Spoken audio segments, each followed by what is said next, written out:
Jessy, después revisa las clases y en todo caso las 2 próximas clases las van a tener con el doctor Devani.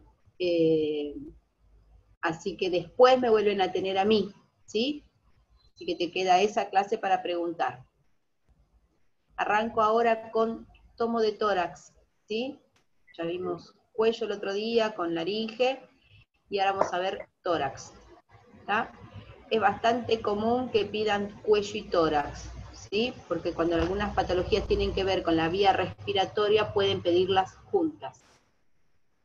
Y en otros casos, cuando el paciente es oncológico, lo que están haciendo son controles posteriores al tratamiento, ya sea de quimio, radioterapia, o los controles que se van haciendo cada año o cada 5 años, cualquier paciente oncológico, pueden pedir cuello, tórax, abdomen y pelvis, ¿sí? Bueno, vamos a hablar de tórax como si pidieran solamente tórax.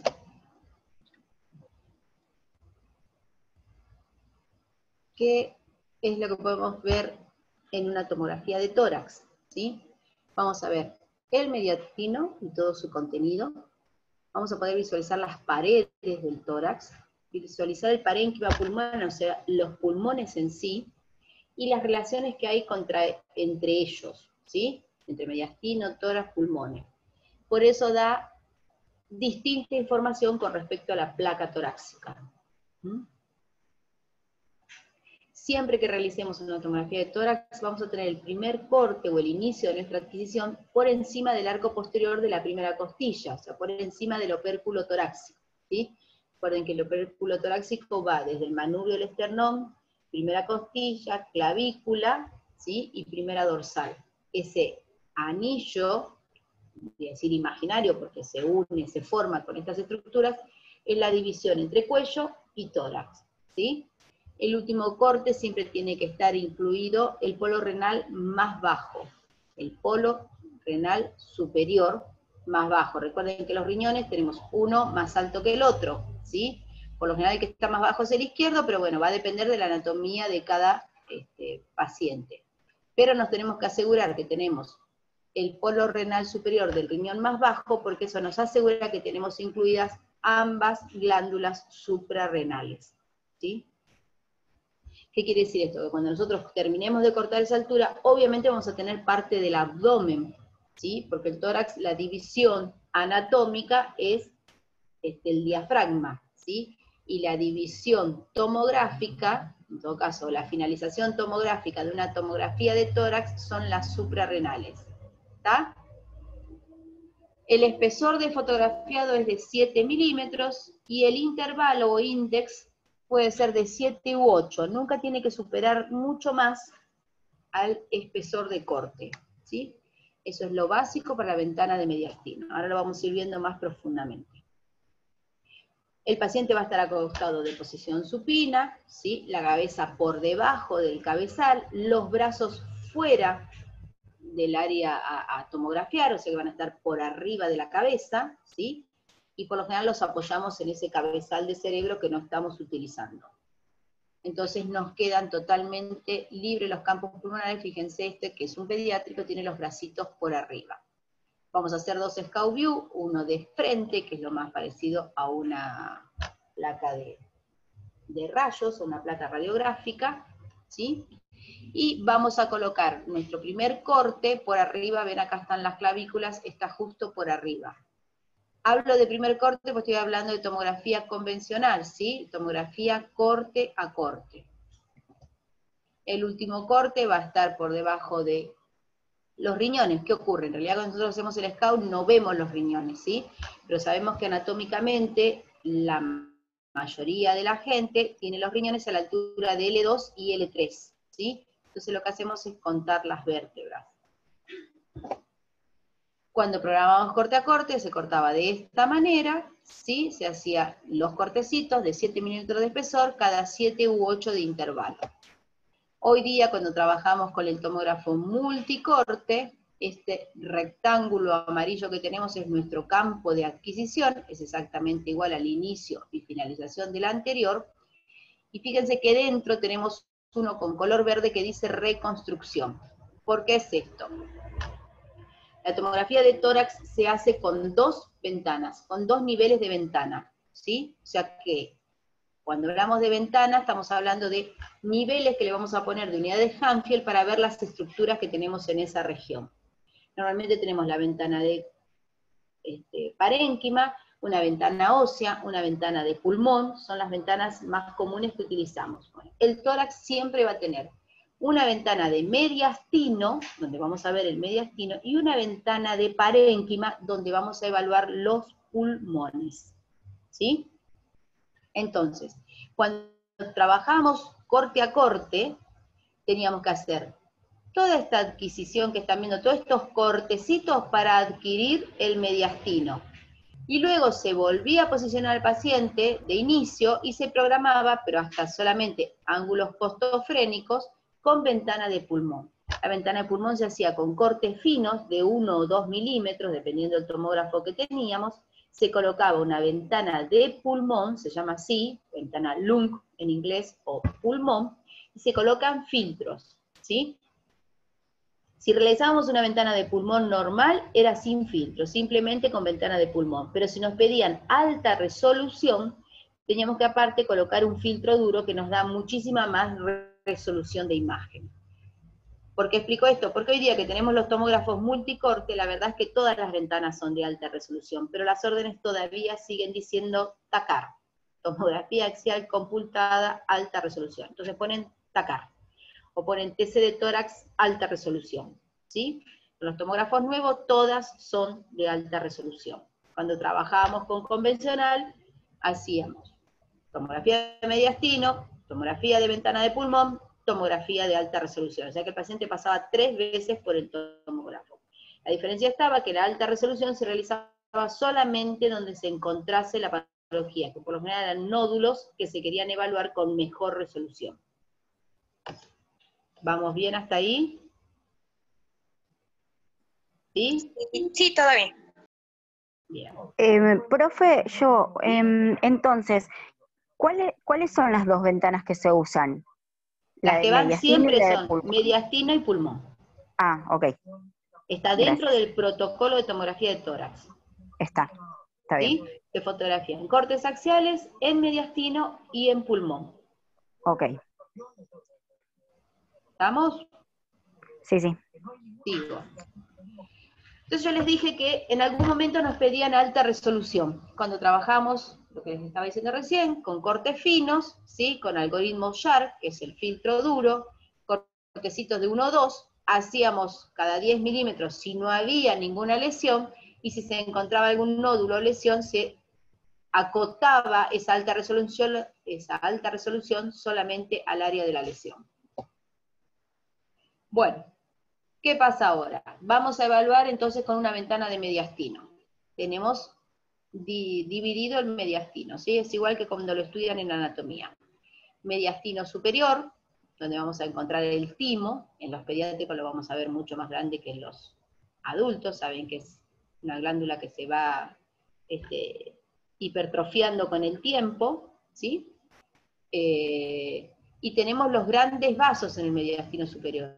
¿Cuáles son los grandes vasos? La aorta, el callado y sus salidas, sus ramas, la aorta tanto la ascendente como la descendente, todo eso está dentro del mediastino superior, el tronco arterial pulmonar y sus ramas, derecha e izquierda, el tronco venoso, brachiocefálico tanto derecho como izquierdo, la formación de la vena cava superior y el callado de las venas ácigos. Como verán, hay que repasar mucho anatomía en el tórax, ¿sí? Tanto como en el cuello como en el tórax. El sistema circulatorio lo tienen que tener muy claro. Hoy vamos a ver imágenes de tomografía con contraste endovenoso donde se van a visualizar estos vasos, pero los tienen que tener muy claro porque cuando hacemos angiotomografía de tórax, los tienen que tener más que claro para saber qué están adquiriendo y en qué momento adquirirlos. Bueno, seguimos con el mediastino. En el mediastino superior hay espacios, ¿sí? El espacio retrocavo pretraquial, fácil de ubicar porque nos está dando ubicación retro, detrás, cabo, de la cava, y pre, delante, traqueal, delante de la tráquea, ¿sí? El espacio subcarinar, justo por debajo de la carina, que es la bifurcación de bronquio fuente derecho e izquierdo, ¿sí? La ventana aórtico-pulmonar es el espacio entre la aorta y la arteria pulmonar. Vamos a ver el esófago superior, la tráquea y el ángulo carenar o carina, que es justamente la bifurcación. También tenemos cavidades, las cavidades cardíacas, las vamos a ver en el mediastino inferior, ya tenemos el corazón, pericardio, los ilios pulmonares, el esófago inferior, aorta descendente solamente, en mediastino superior teníamos aorta ascendente y descendente, en el mediastino inferior vamos a tener solamente aorta descendente u aorta torácica, ácigos mayor y hemiácigos. Acá les puse algún dibujito de anatomía como para que se pueda hacer un repaso. Están abiertos los pulmones para poder ver bien el mediastino. Tenemos el pericardio, por eso vemos esta membrana blanca, adentro está el corazón, los pulmones abiertos. Tenemos el timo, ¿sí? En azul el sistema venoso, por detrás en rojo está el sistema carotidio, arterial y carotidio. Acá estamos viendo un corte bastante superior, si después revisan la clase de cuello van a ver que estos cortes también están, porque el cuello termina justo en los ápices pulmonares, ¿sí? Donde vamos a tener la tráquea, que es lo más fácil de diferenciar, que va a ser bien hipodensa, bien negra. ¿Por qué? Porque este aire no está ventilado, es aire nada más, ¿sí? Esa es la diferencia que después en los pulmones lo vamos a ver distinto. A los lados de la tráquea tenemos la glándula tiroidea, ¿sí? Derecha e izquierda. Justo a los lados de las tiroides tenemos la yugular, ¿sí? Acuérdense siempre que más externo están las venas y más interno están las arterias. Las venas siempre son ovaladas y más grandes, y las arterias son más redonditas. ¿Sí? Eso como para que tengan de reparo anatómico para ubicar las estructuras. ¿Vamos hasta ahí? Algunos quedaron serios, serios. Bueno, siempre por detrás de la tráquea y por delante del cuerpo vertebral está el esófago, ¿sí? Que a veces tiene aire y a veces no. Recuerden que el esófago es un espacio virtual. Si tiene contenido lo vemos dilatado y si no lo vamos a ver siempre colapsado. Pero siempre está tráquea, esófago, cuerpo vertebral. En este caso es D1. ¿Por qué? Porque tengo clavícula y primera costilla. ¿Sí? ¿Se acuerdan eso? De las dorsales, ¿cuál es la característica? Que todas tienen carilla para las costillas. Pero la dorsal 1 tiene carilla para la clavícula y para la primer costilla. Las demás dorsales no. ¿Sí? Acá estamos viendo una vena axilar y se ve, fíjense que está hiperdensa, igual que los huesos, ¿sí? ¿Por qué?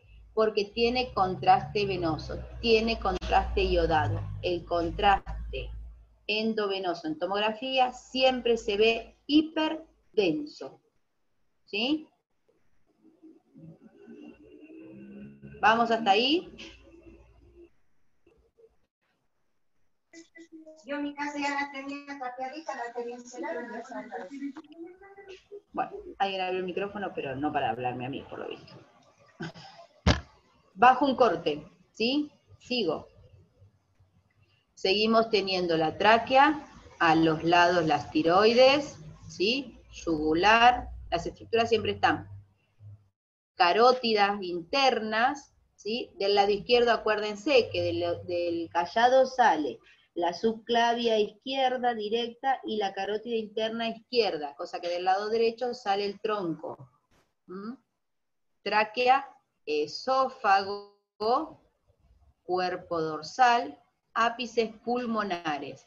Fíjense que los pulmones y la tráquea se ven totalmente hipodensos, bien negro, como el aire que está por fuera, ¿sí? Es un negro profundo, es bien, bien hipodenso.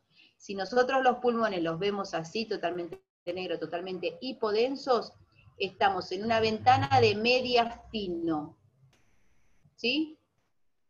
Estas estructuras más grandes óseas que ven a los lados, que las estoy señalando con el mouse, son las escápulas. ¿sí? Las costillas, que siempre vamos a ir viendo pedacitos. Sigo bajando. Entonces, más bajo todavía. Bajando me refiero, estoy yendo hacia los pies, ¿sí? La adquisición de tórax se puede hacer de cefálico a podálico o de podálico a cefálico, ¿tá? Siempre que se va a disparar una tomografía de tórax, el equipo le va a decir al paciente, tome aire, guárdelo y no lo suelte. Los equipos que van a manejar ahora. Antiguamente, para cada corte, nosotros se lo teníamos que decir, tome aire, no lo suelte, disparábamos, terminaba el disparo y decíamos, respire normal, esperábamos y hacíamos así, paso a paso, cada uno de los cortes. Hoy día con los equipos multicorte, una adquisición de tórax puede tardar 10 segundos, 6 segundos, entonces el equipo le dice, tome aire, no lo suelte, dispara todo el tórax, y cuando termina le dice, respire normal. ¿Sí? Bueno, seguimos bajando. Tenemos un cachito que quiero. Bueno, vamos a seguir teniendo las carótidas, la arteria subclavia izquierda, algo que no avisé, creo que con cuello le dije, siempre que miremos una imagen axial, es como si miráramos al paciente desde los pies. Entonces, esta es la derecha del paciente y esta es la izquierda del paciente, ¿sí? ¿Estamos hasta ahí? ¿Se ubican en eso? Igual, si van leyendo, bueno, tronco venoso brachiocefálico derecho, venoso, está siempre por debajo de la clavícula.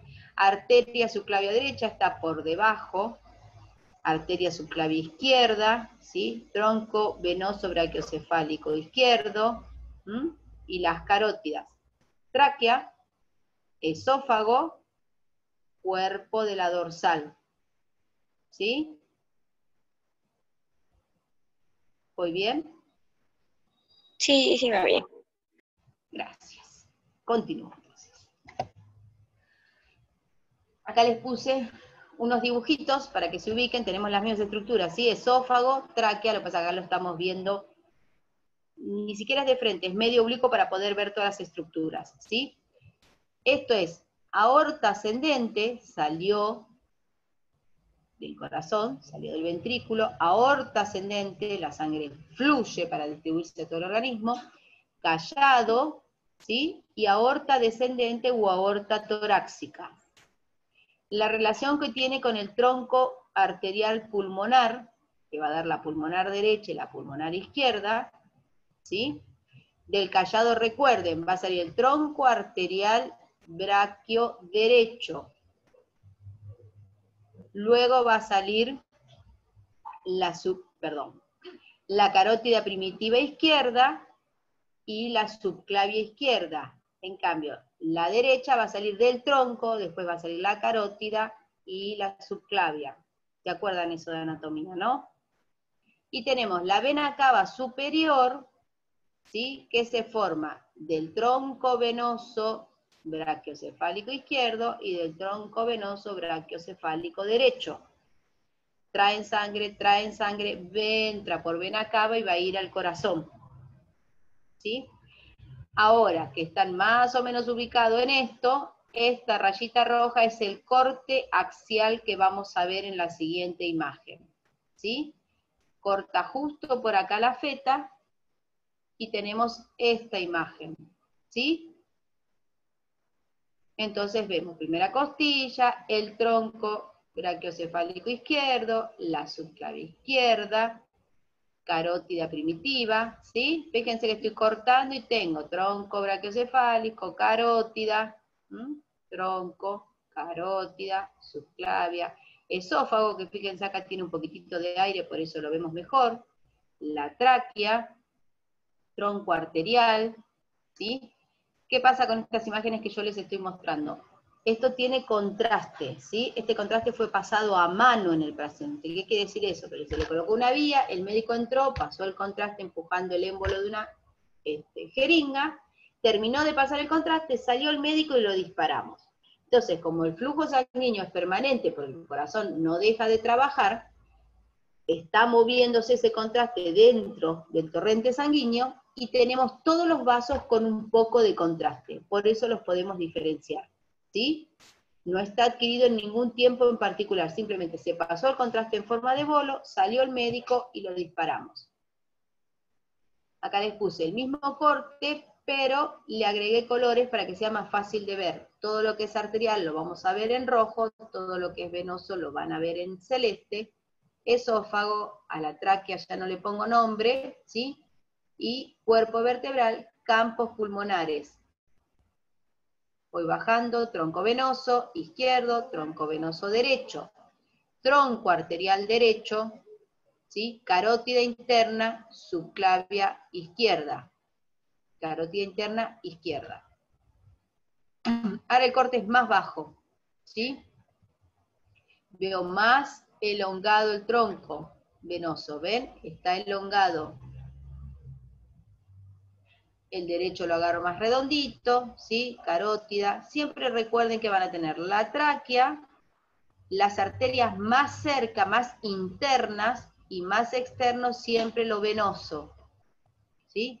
Costilla, manubrio de esternón. Lo van bajando, lo tienen en colores, tronco venoso, izquierdo, tronco venoso, derecho. ¿Sí? Tronco arterial derecho, carótida interna izquierda, subclavia izquierda. Ahora bajo y el corte está pasando justo por el callado, ¿lo ven acá? Entonces tengo parte del callado. Tengo el tronco venoso izquierdo, el arterial derecho, el venoso derecho, carótida primitiva izquierda, tráquea, esófago, vértebra, y esto es callado, ¿sí? Ahí lo tienen con colores, todo lo que es arterial, lo que es venoso, esófago. Un cortecito más abajo tengo más callado aórtico, ¿sí? Tengo la vena cava superior, ya no tengo más el tronco venoso derecho, perdón, izquierdo y derecho. Ya el tronco vino, está a punto de juntarse en esta imagen, y en la siguiente ya se juntó y formó la vena cava superior. ¿Sí? Voy bajando con los cortes. Hablamos del espacio retrocavo pretraqueal. Cava, retrocavo, tráquea, pretraqueal. Este espacio tiene que estar así, como que se ve isodenso de gris, grasita. Ahí es zona donde hay ganglios. Entonces es un espacio que siempre se mira, que no tenga contenido, que no tenga ganglios. ¿Sí? Por eso es importante saber reconocerlo. Y el espacio prevascular, ¿sí? Porque estos son todos los vasos entre el esternón y los grandes vasos, el espacio prevascular. Acá lo tenemos con colores, ¿sí? Justo el inicio de la vena cava superior, callado aórtico, ¿sí? Esófago, tráquea y espacio retrocavo pretraqueal. Ahora el corte está más debajo, ya pasamos el callado, ¿sí? Estamos por debajo del callado. Fíjense que ahora tenemos aorta ascendente y aorta descendente, ¿sí? O sea que vamos a tener 2 veces cortada la aorta. Y lo vamos a ver de esta manera: aorta ascendente, aorta descendente, y la ventana aórtico-pulmonar, que es este espacio por donde va a pasar el tronco pulmonar, ¿sí? La ventana aórtico-pulmonar. Esófago, tráquea, el espacio retrocavo pretraqueal, vena cava superior, ¿sí? Aorta ascendente, aorta descendente. Este espacio prevascular en los adultos por lo general está así. En los niños acá vamos a encontrar el timo, ¿sí? Si en un adulto encontramos un timo, en algunos pacientes pasa, y es cuando les quedó glándula, no se fue del todo, ¿sí? En algunos casos se retrotrae, pero no completamente, y tienen la posibilidad de tener un timoma, ¿sí? Vena cava superior, las ácigos, ¿sí?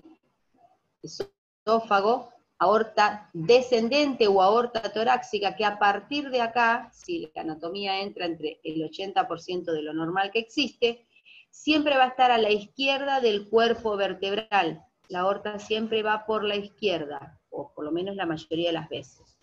Y esto es aorta ascendente. ¿Sí? La ventana aórtico-pulmonar, aorta, ¿tá? Acá con colores, acá sin colores, ¿sí? Callado de la ácigos recuerden que también va a ir a parar a la vena cava superior, ¿sí? Aorta descendente a la izquierda del cuerpo vertebral. Acá tenemos los espacios, retrocavo pretraqueal, ventana aórtico-pulmonar, aorta ascendente, aorta descendente. Ácigos, callado de la ácigos, hemiácigos, vena cava superior. Ahora vamos más abajo todavía, seguimos bajando con los cortes, ¿sí? Y empieza a aparecer el tronco arterial pulmonar. Estructura que tienen que diferenciar muy bien para lo que vamos a ver dentro de un rato.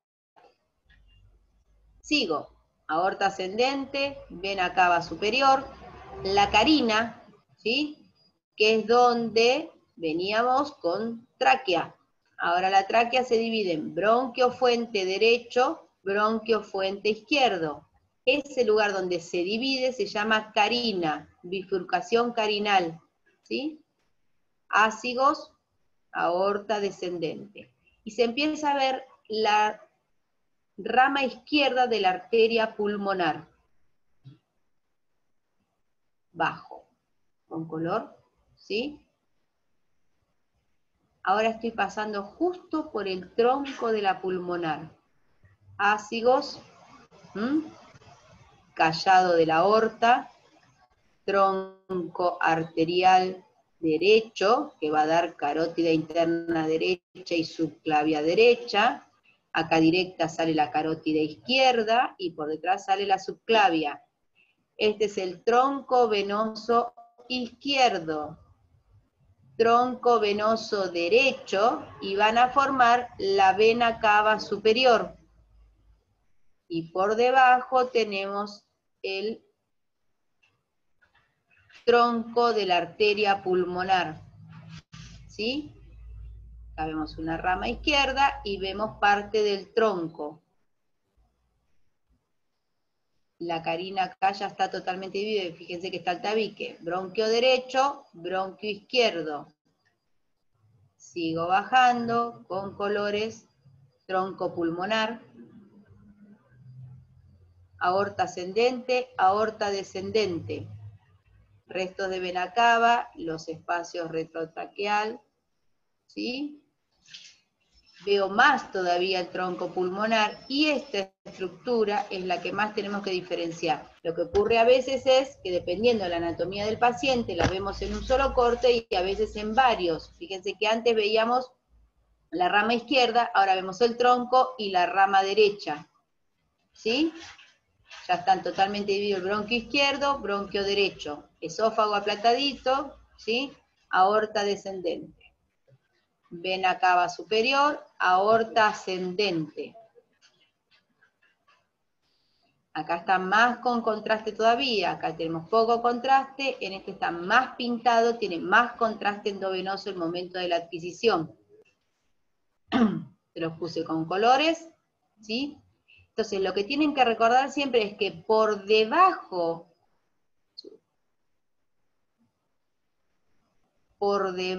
de la carina vamos a encontrar el tronco de la arteria pulmonar. Siempre. Y ahora más adelante les digo por qué. Bueno, sigo descendiendo, aorta, aorta, tronco pulmonar un poquito, ¿sí? Y ya estamos en mediastino inferior. Empezamos a ver corazón. Entonces, recuerden siempre, porque sirve hasta para hacer RCP, debajo del esternón está el ventrículo derecho. Por eso cuando se hacen las compresiones, cuando se hacen las compresiones de RCP, se colocan las dos manos cruzadas sobre el esternón del paciente y ahí es donde se comprime, ¿sí? Cuando yo comprimo a esta altura, lo que estoy comprimiendo es el ventrículo derecho, que es el que va a bombear sangre y va a sacar la sangre por la aorta para que llegue a todo el organismo. Por eso se hace el masaje en ese lugar. Entonces, una buena regla para recordar es que detrás del esternón está el ventrículo derecho, ¿sí? O sea que detrás del derecho va a estar el izquierdo. Pero en este corte empezamos a ver ventrículo derecho, aurícula derecha. De la aurícula derecha va a salir la aorta ascendente, ¿sí? Por eso dice raíz aórtica, porque es justo la salida de la aorta. Sistema circulatorio lo tienen que tener claro. Cuando yo comprimo el ventrículo derecho, la sangre va a ir del ventrículo derecho a la aurícula derecha, y de ahí va a salir por la aorta, ¿está? Por detrás, voy a decir por la posición en la que tenemos, esto es anterior y esto es posterior, por detrás de la aurícula derecha está la aurícula izquierda. De la aurícula izquierda van a salir las arterias pulmonares, ¿sí? Aorta descendente, esófago, vena ácigos y seguimos teniendo cuerpo vertebral. Con colores, aurícula izquierda, ventrículo derecho, aorta, raíz aórtica saliendo. En este corte siguiente es un poquito más visible el corazón. Todo esto tiene muy poco contraste, por eso se diferencia bien. Ventrículo derecho, acuérdense acá tienen el esternón siempre, ventrículo derecho, aurícula derecha, aurícula izquierda, ventrículo izquierdo. ¿Sí? El septum interventricular y el septum interauricular. ¿Ah? Ya tengo corazón, aorta descendente, siempre a la izquierda de la vértebra. ¿Ah? Esófago y vena ácidos. Con colores que es un poquito más fácil para recordarlo. Tenemos las 4 cámaras del corazón en este corte. Seguimos bajando, vemos menos del ventrículo derecho. Acuérdense siempre que la ubicación del corazón es con la mano derecha hacen un puño, se lo apoyan en el pecho. Esa es la ubicación del corazón, ¿sí? Para recordar. Entonces, fíjense que los planos del corazón no son los planos del resto del cuerpo. Cuando hagan TC cardíaca o resonancia cardíaca van a tener que estudiar aparte porque se estudia en diferentes planos el corazón. Tiene planos propios que no tienen nada que ver con los del cuerpo, ¿sí? Pero para que se vayan ubicando. Ventrículo derecho, aurícula derecha, aurícula izquierda, ventrículo izquierdo vemos ahora. Y esta liñita que ven acá, ¿sí? No sé si llegan acá, muy chiquitita, eso es el pericardio. Todo el corazón está envuelto en una membrana que se llama pericardio. El espacio entre esa membrana y el corazón es nada, es virtual. Esto es una membrana cerosa, el pericardio se divide en dos, como las pleuras, y eso hace que el corazón, cuando bombea, cuando se mueve, se pueda explayar y mover.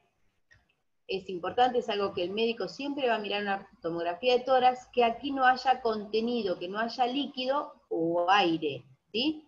¿Por qué? Porque si hay algo en este espacio va a comprimir el corazón, no lo va a dejar explayarse para bombear, y va a haber una falla cardíaca, ¿tá? Si recuerdan hace un par de años que fue lo del accidente de la periodista, ¿sí? Hizo una pericarditis por aire. ¿Por qué? Porque se fracturó esa tráquea, ¿sí? Con el endoscopio, y pasó a haber aire en todo el mediastino, el aire entró en el pericardio, y tenía más presión ese aire, ¿sí? Había aumentado la presión del pericardio, y no permitía al corazón en cada latido hacer fuerza.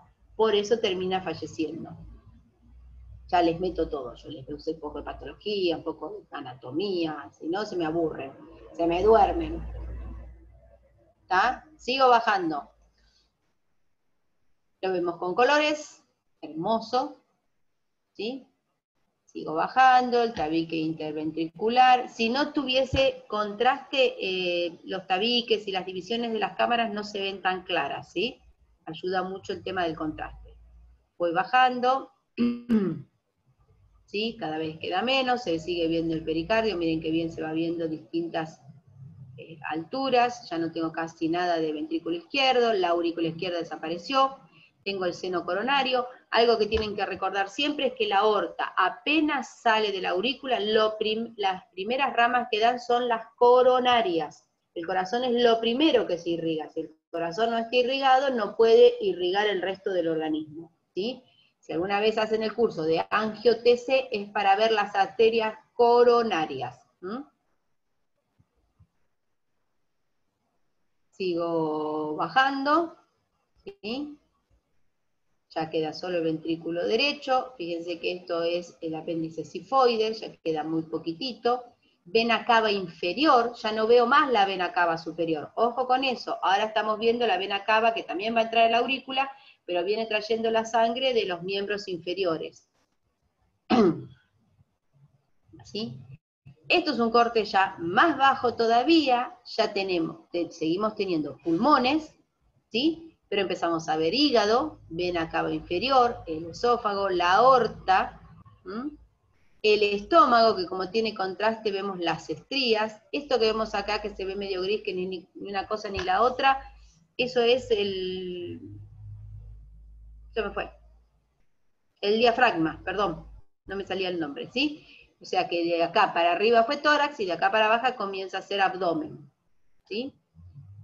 Se ven muy suavecitas porque tiene contraste las venas las suprahepáticas, ¿sí? Esto es el hilio hepático, hígado, seguimos teniendo pulmones, aorta, el estómago con contraste oral, por eso lo vemos tan hiperdenso, el contraste oral es iodado, también se ve hiperdenso, el ángulo esplénico, ¿sí? Del colon, empezamos a ver el vaso.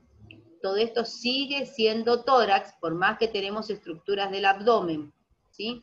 Las mismas estructuras con color, más del esplénico, es un corte más abajo. Piense que estamos cortando. Cada feta de estas que ustedes están viendo tiene la representación de los píxeles es de 7 milímetros de espesor, que fue el ancho de corte que le pusimos al fotografiado, ¿sí? Y el intervalo dijimos que es de 7 u 8, por eso entre una imagen y otra, ¿sí? Hay 7 milímetros que no vemos y volvemos a ver 7 milímetros. Acá la tienen con colores.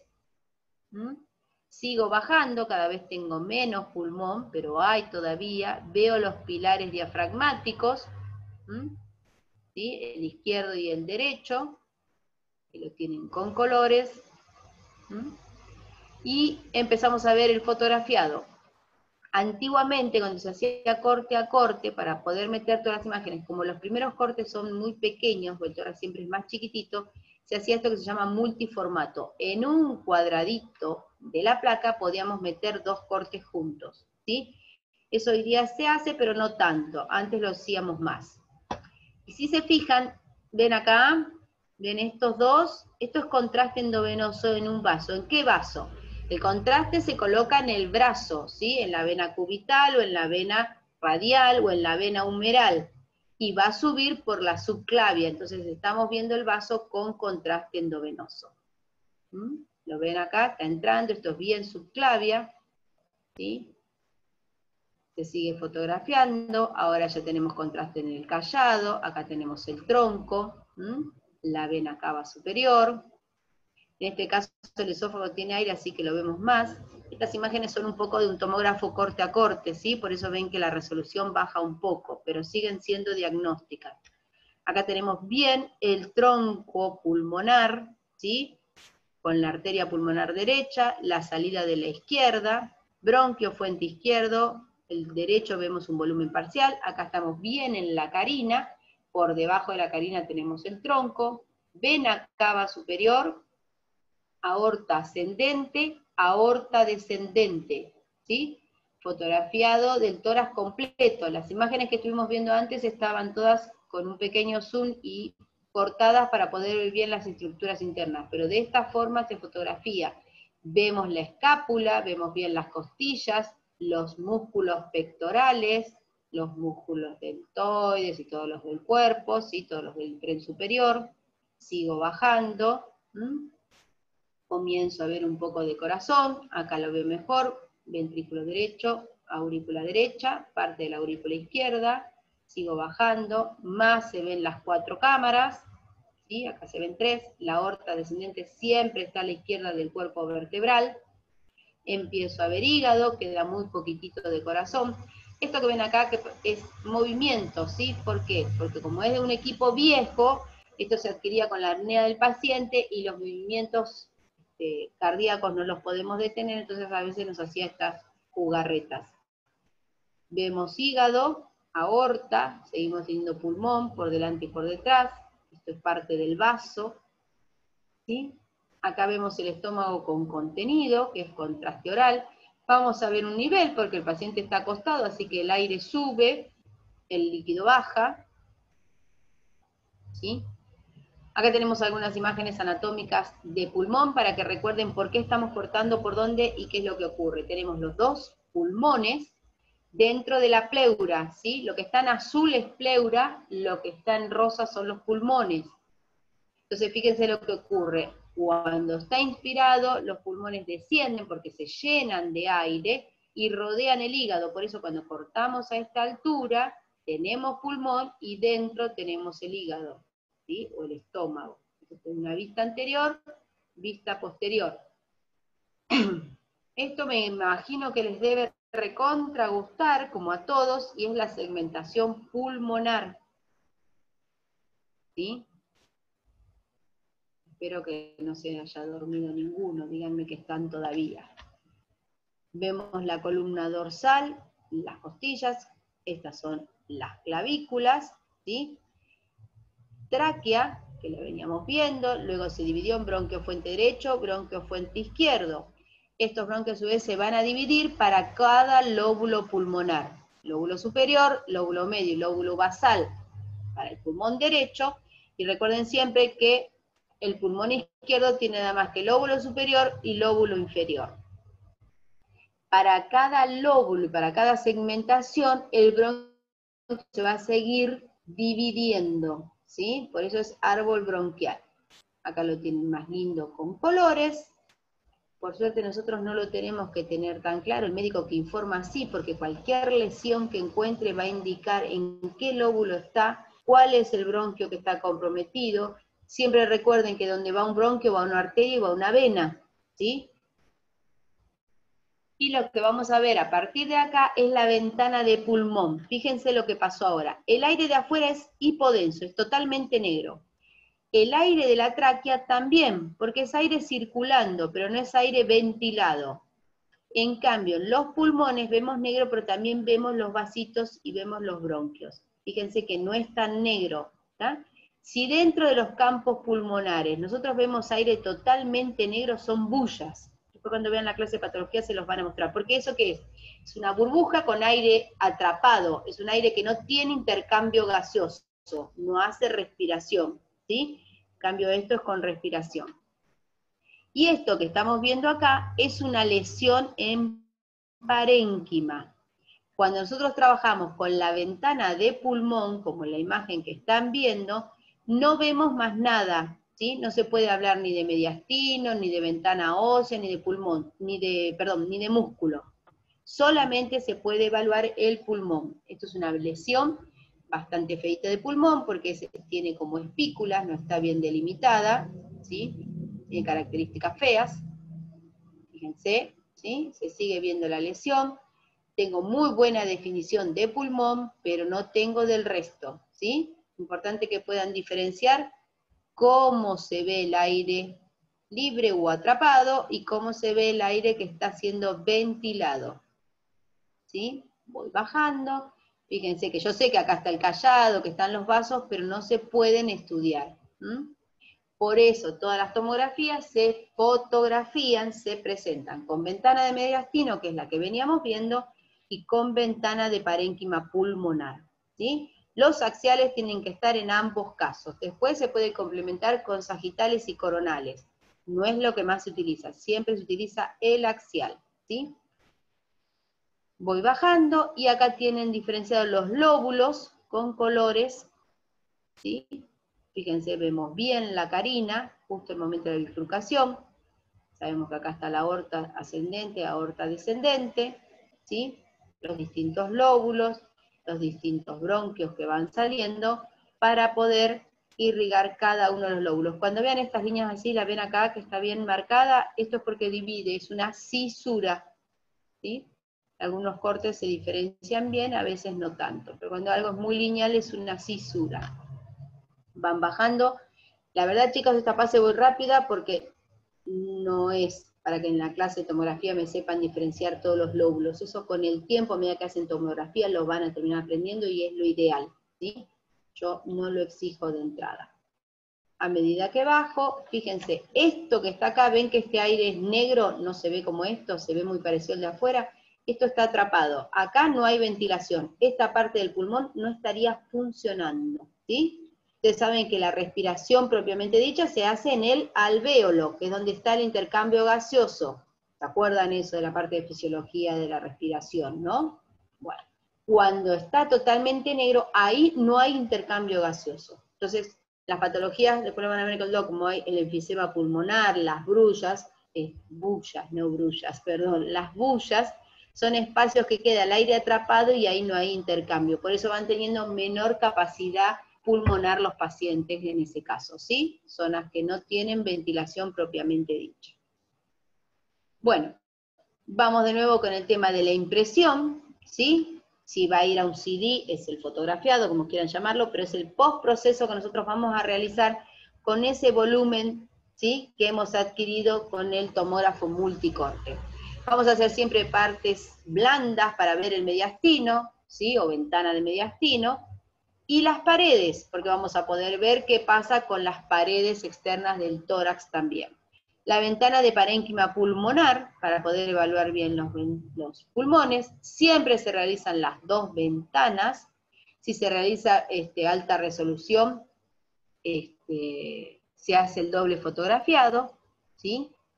Ventana de mediastino, entonces vemos bien el contenido del mediastino, vemos los vasos, vemos las áreas musculares, en la zona axilar vamos a poder ver bien los mediastinos, y la ventana de pulmón, donde solamente vemos los pulmones.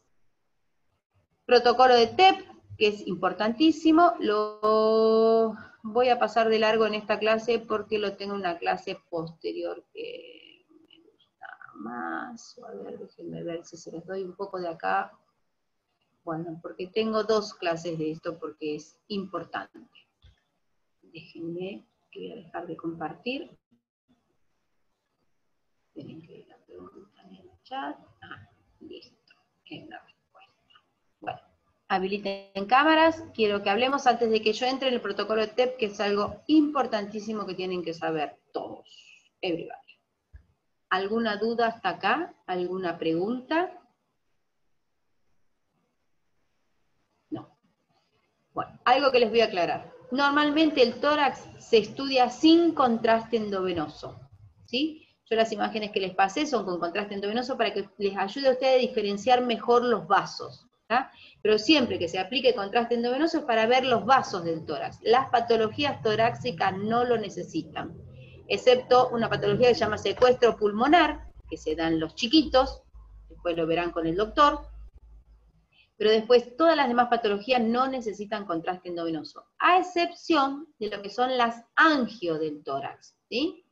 Las angio es un estudio de los vasos, las vamos a ver al final del curso, pero ahora que doy tórax, sí doy la angio venosa, que es el protocolo de TEP.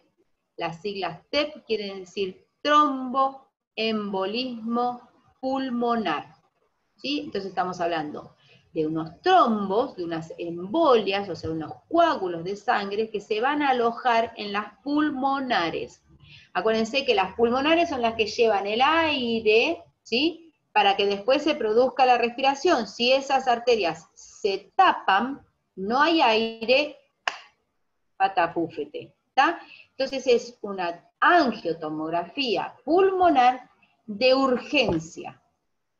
¿Qué quiere decir esto? No van a realizar protocolo TEP en un centro diagnóstico, o en un centro, en algún policonsultorio donde van todos pacientes ambulatorios. El TEP es un protocolo de guardia, y van a hacerlo donde haya un lugar que haya una emergencia, donde ya sea una clínica, un sanatorio, pero es un lugar donde hay internación, donde hay una guardia para pacientes de urgencia, ¿sí? Es un protocolo de urgencia. ¿Qué quiere decir urgencia? Cualquier patología que requiere de su resolución en 2 horas es una urgencia. Si no se realiza el paciente en 2 horas puede morir. Eso es urgencia. Se los aclaro bien, porque después las órdenes dice tomografía de abdomen y pelvis urgente. Al médico le encanta poner urgente para que den turno antes. Pero si ustedes están trabajando en un lugar que hay internación, ¿sí? Y que hay guardia, si les dicen protocolo de TEP, todo lo que está alrededor tiene que detenerse y tenemos que realizar esa angio. ¿Por qué? Porque si hay trombos en las pulmonares, el paciente enseguidita se va a morir, ¿sí? Entonces, con la tomografía de TEP, nosotros le mostramos que están los trombos y los médicos pueden actuar rápido para disolver esos trombos, sacarlos o como fuere el tratamiento necesario para ese paciente para que pueda volver a realizar su respiración normal. ¿Está? ¿Alguna pregunta hasta acá? Pueden mover la cabeza los que están con la cámara porque los veo y eso me sirve mucho, no tienen que escribir, ni hablar, ni nada. Los que me ven hacen y yo veo. ¿Sí? Profe, a los que están escondidos. ¿Le puedo comentar una situación que yo viví en el hospital el jueves pasado? Que bueno, que fue una emergencia, también se pidió un ataque de pulmón con contraste, se le había hecho una placa de tórax, frente y perfil, y el cirujano pensaba que era una hernia de diafragma, en donde en ese agujerito de la hernia se había metido parte de intestino. La realidad era que pidió con contraste. Innecesario. Bueno, la técnica de tomografía le dijo que era innecesario que sea con contraste, que se iba a ver si era eso en la TAC sin contraste. El tema es que empezamos a hacer la tomografía y el paciente entró en un paro, un nene de 2 años. ¿En el contraste o antes del contraste? Antes del contraste, porque en realidad no era que estaba teniendo una hernia de diafragma. Tenía pus en el pulmón izquierdo y al anestesiarlo, lo que hizo fue bajar las pulsaciones y generó un paro, en donde no lo pudieron sacar antes de los 15 minutos y ahora, bueno, está en terapia con secuelas neurológicas. El tema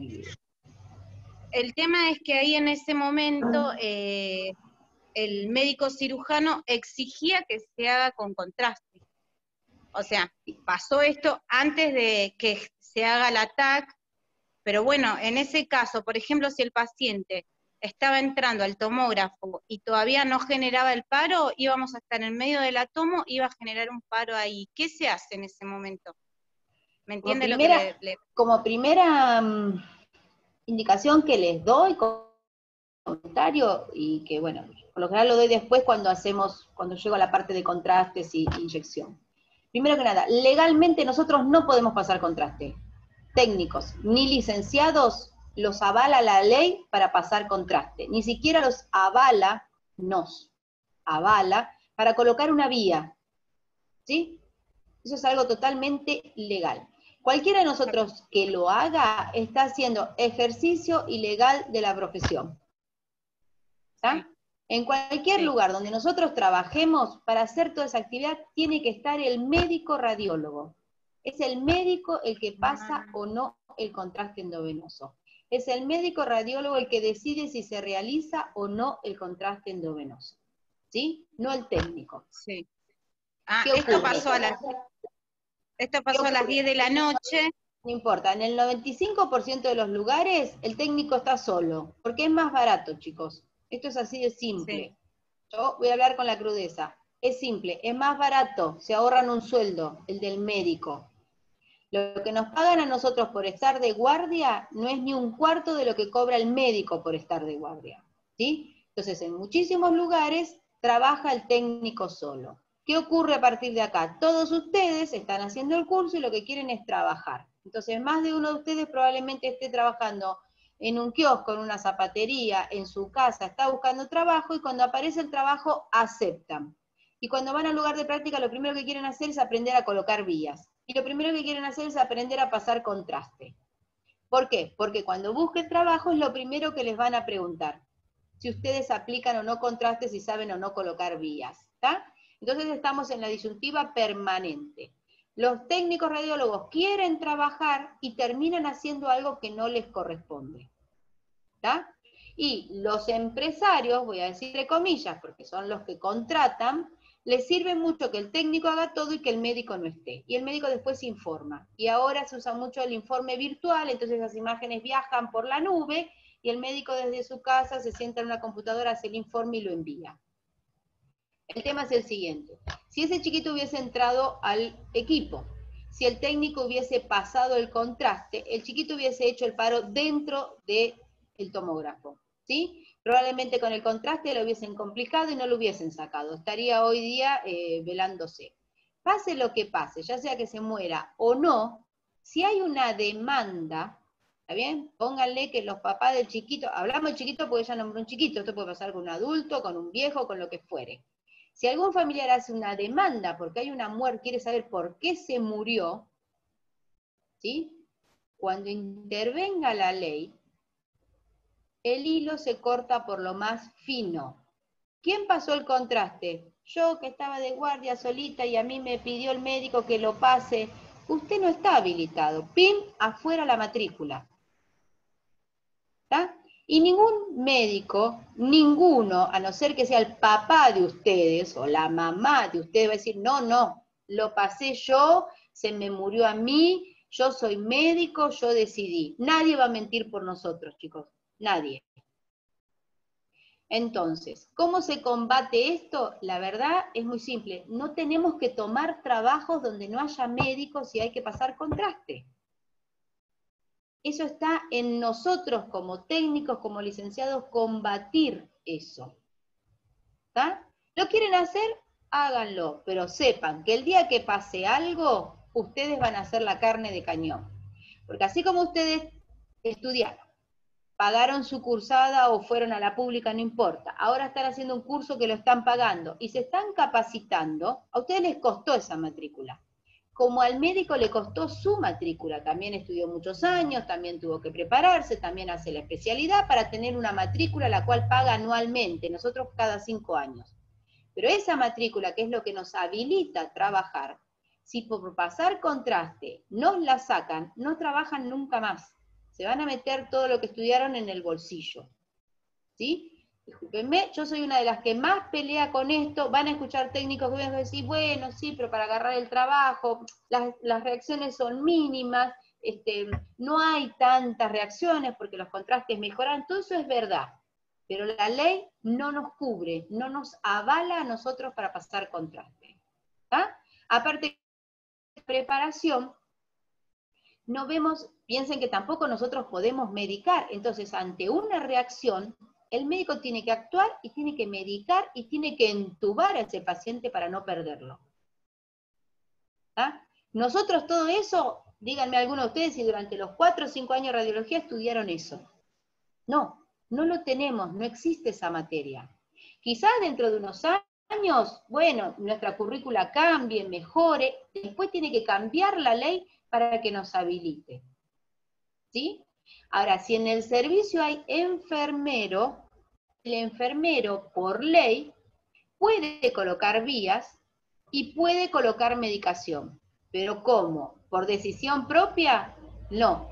El médico está habilitado legalmente bajo prescripción médica. ¿Qué quiere decir esto? Que hay un médico que hizo una orden, o en realidad en los pisos se usa una planilla donde el médico pasa, deja las indicaciones, firma y sello. El enfermero hace lo que el médico dejó prescripto, firma y sella quién lo hizo. Nosotros no. Aunque venga un médico y por escrito nos diga, bueno, pasale vía, ponele, no nos sirve, no nos cubre de nada eso. ¿Está? Estoy hablando desde lo legal. Después está en cada uno de ustedes si deciden hacerlo o no. ¿Está bien? En este caso yo hablaría como una mamá. Y dale, loco, si vas y matás, no corresponde que mates. Bueno, yo les estoy diciendo, no nos cubre la ley hacer todo eso. Quedará en conciencia cada uno de ustedes lo que haga. Lo que sí les digo que a nivel poder unirnos para que nuestra carrera siga teniendo fuerza es que ninguno tome un trabajo donde no haya un médico. ¿Sí? Y ahí corre por nosotros. Yo tardé mucho en trabajar en tomografía, hice mucho tiempo radiología convencional, mucho tiempo mamografía, porque no necesito un médico para hacer eso. ¿Por qué? Porque no hay contraste. En mamografía necesitamos un médico si se hacen punciones o marcaciones, pero las hace el médico y nosotros asistimos. En tomografía es igual, nosotros estamos para asistir, nosotros estamos a cargo del equipo, nosotros estamos a cargo de cómo obtener las imágenes de ese paciente y que sean diagnósticas, irradiando lo menor posible, sacando del equipo la mejor calidad de imagen. Para eso nos preparamos nosotros, para manejar el equipo. Nosotros al paciente lo acomodamos, lo ubicamos, lo cuidamos y se acabó. ¿Sí?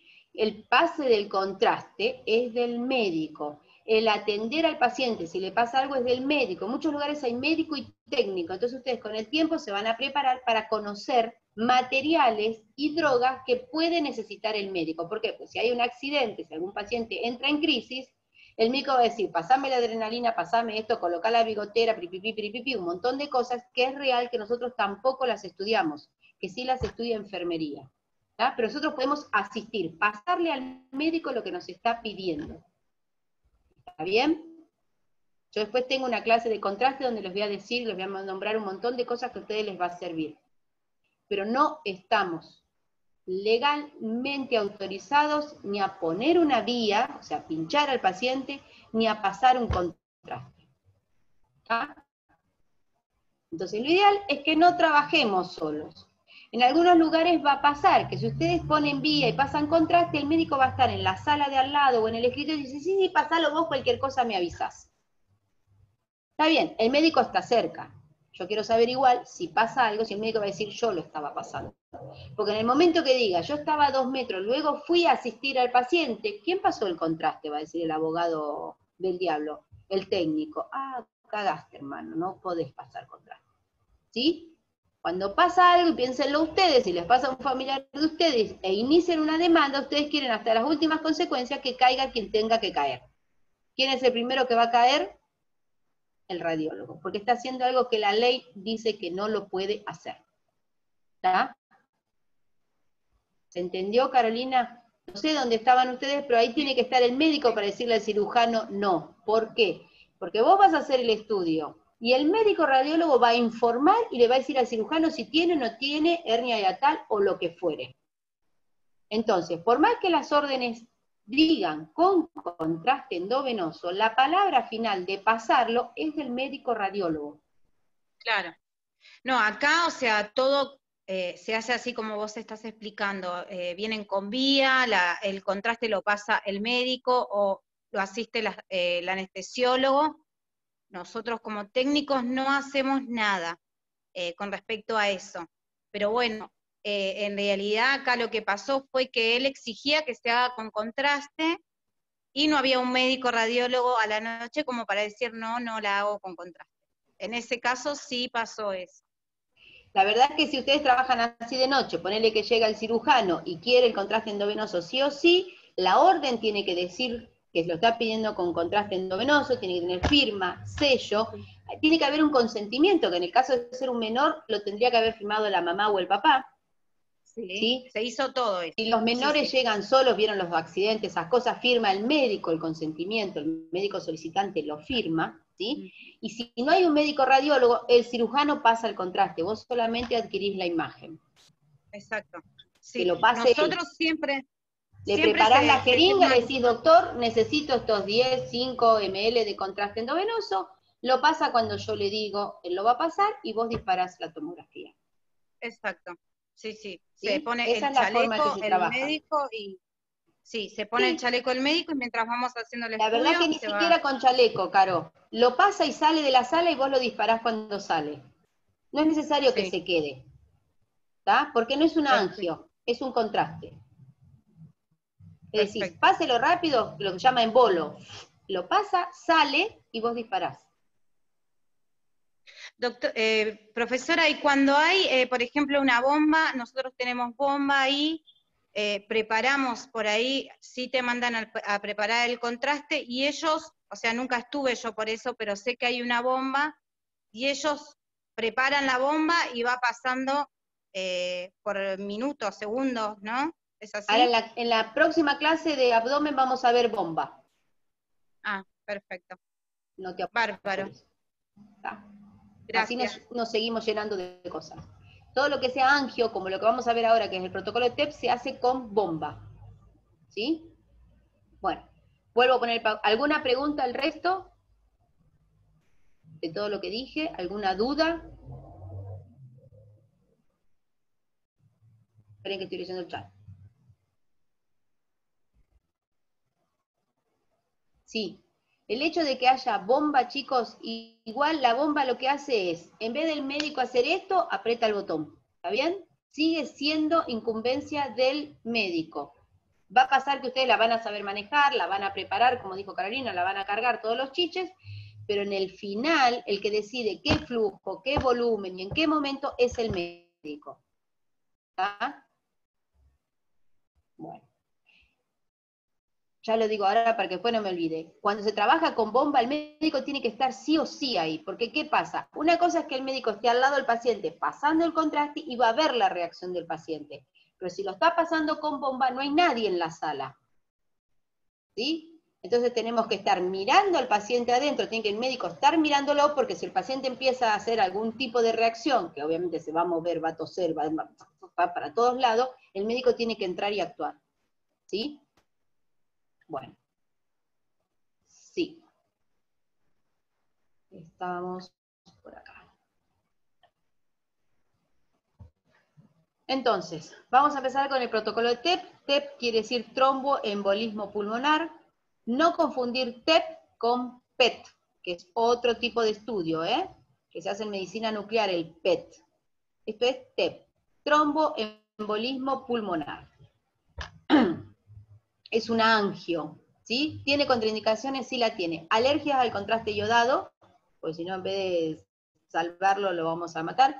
Insuficiencia renal, insuficiencia cardíaca, ¿sí? Son relativas, no quiere decir que no, si el paciente está entubado, pero bueno, esas cosas las decide el médico, ¿sí?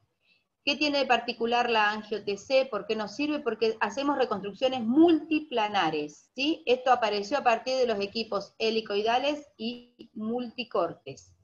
Utiliza contraste iodado, obviamente, alto flujo, por eso se realiza con bomba.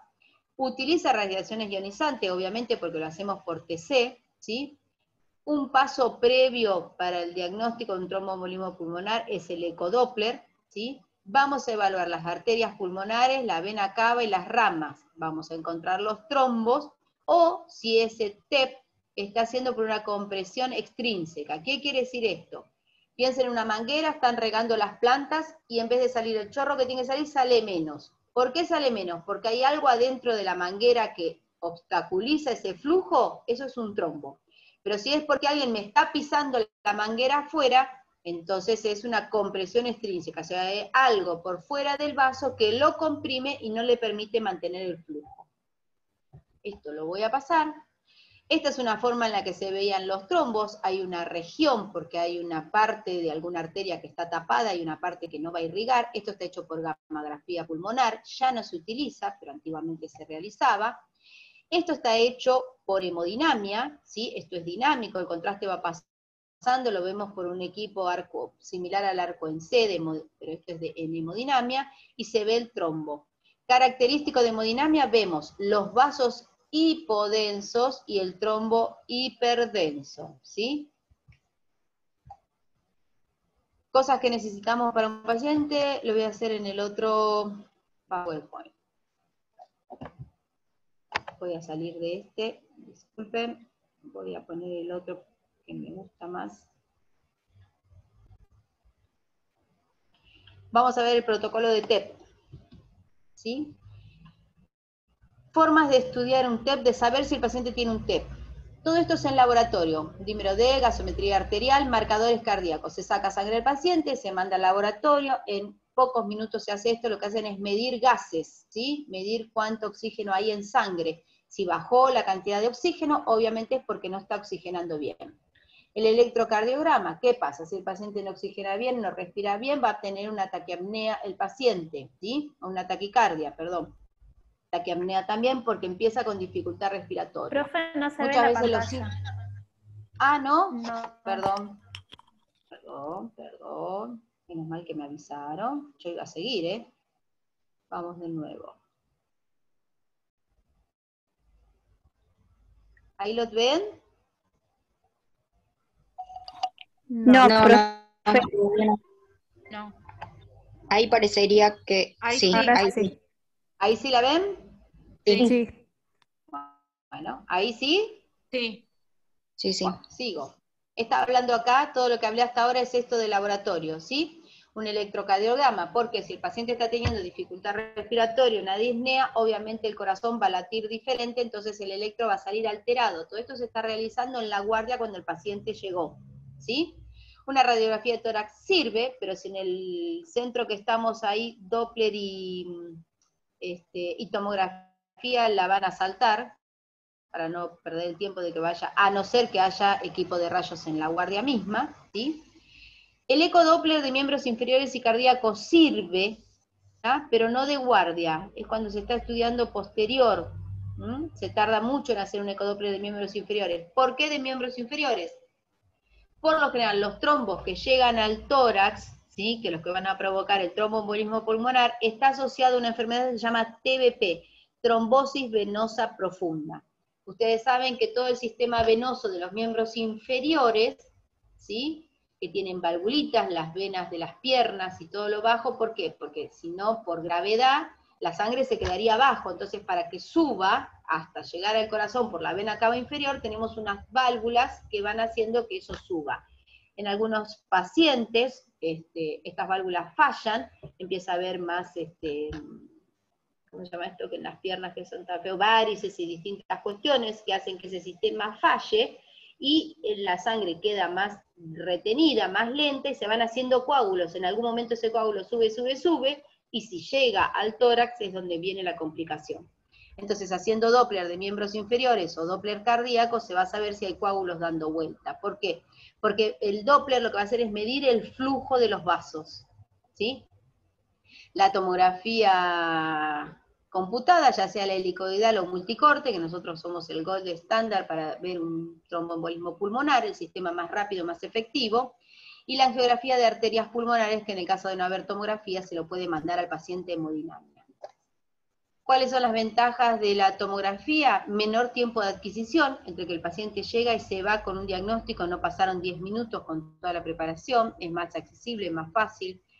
Se optimiza la utilización de contraste endovenoso. ¿Por qué? Porque en hemodinamia también van a usar contraste iodado como nosotros, endovenoso, pero muchísima más cantidad. En tomografía utilizamos muchísimo menos volumen. Recuerden siempre que el contraste iodado no deja de ser tóxico para el organismo, es necesario, se cumple con el principio Lara, se utiliza lo menos posible y se obtiene la mejor calidad de imagen, ¿sí? Imágenes isotrópicas. ¿Qué quiere decir esto? Como nosotros tenemos multicorte, logramos que esa adquisición sea volumétrica isotrópica, o sea que el voxel de adquisición va a tener los mismos medidas, va a ser de 1 por 1 por 1, lo que nos permite hacer reconstrucciones multiplanares sin perder definición en ningún caso, ¿sí? Y como nosotros hacemos una adquisición volumétrica, también podemos evaluar patologías asociadas, o sea, fuera de los vasos, vamos a ver pulmones, vamos a ver parte de otras estructuras que también se pueden evaluar. Las desventajas es la utilización de radiaciones ionizantes, no podemos babear, administración de contraste endovenoso, hay que estar atentos si el paciente es alérgico al yodo, ¿sí? Y importantísimo la curva de aprendizaje. Si esto no se practica y no se tiene bien en claro lo que queremos ver, el protocolo de TEP no sale. Y si no sale, no sirvió haber irradiado al paciente y no sirvió haber aplicado contraste endovenoso. Así que siempre tienen que estar afilados, preparados con el equipo que manejen, pero tener bien en claro qué es un protocolo de TEP para adaptarlo al equipo que les toque. Luego de hacer los Scout View, ¿sí? Nosotros vamos a hacer un corte justo por debajo de la carina, porque se acuerdan que ahí veíamos el tronco pulmonar.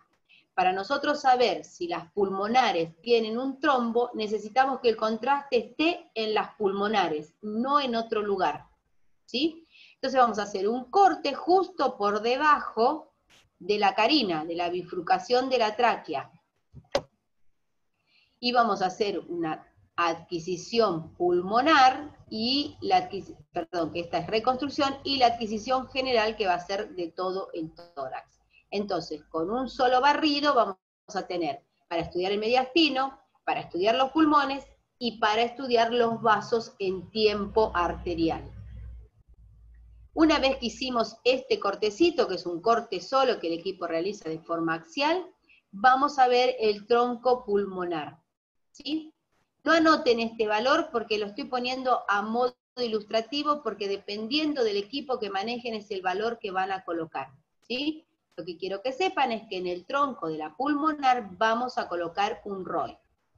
Hicimos los scouts, programamos, hacemos este corte axial, la imagen que nos va a dar ese corte axial es esta que estamos viendo acá, vamos a ver el tronco de la pulmonar, y en ese lugar vamos a colocar un ROI con cierto valor de unidad de Hanfield, ¿sí?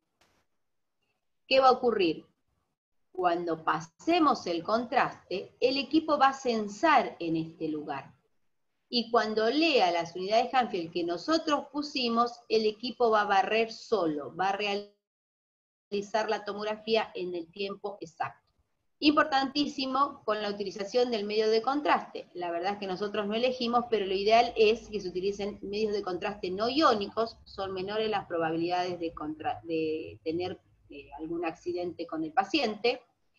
La utilización de una bomba inyectora, en este caso la fotito es una bomba de doble cabezal, pero puede ser una cabezal solo. Como vamos a tener un alto flujo, necesitamos una vía de acceso que quede fijada, que sea un Avocat, directamente con una llave 3 vías.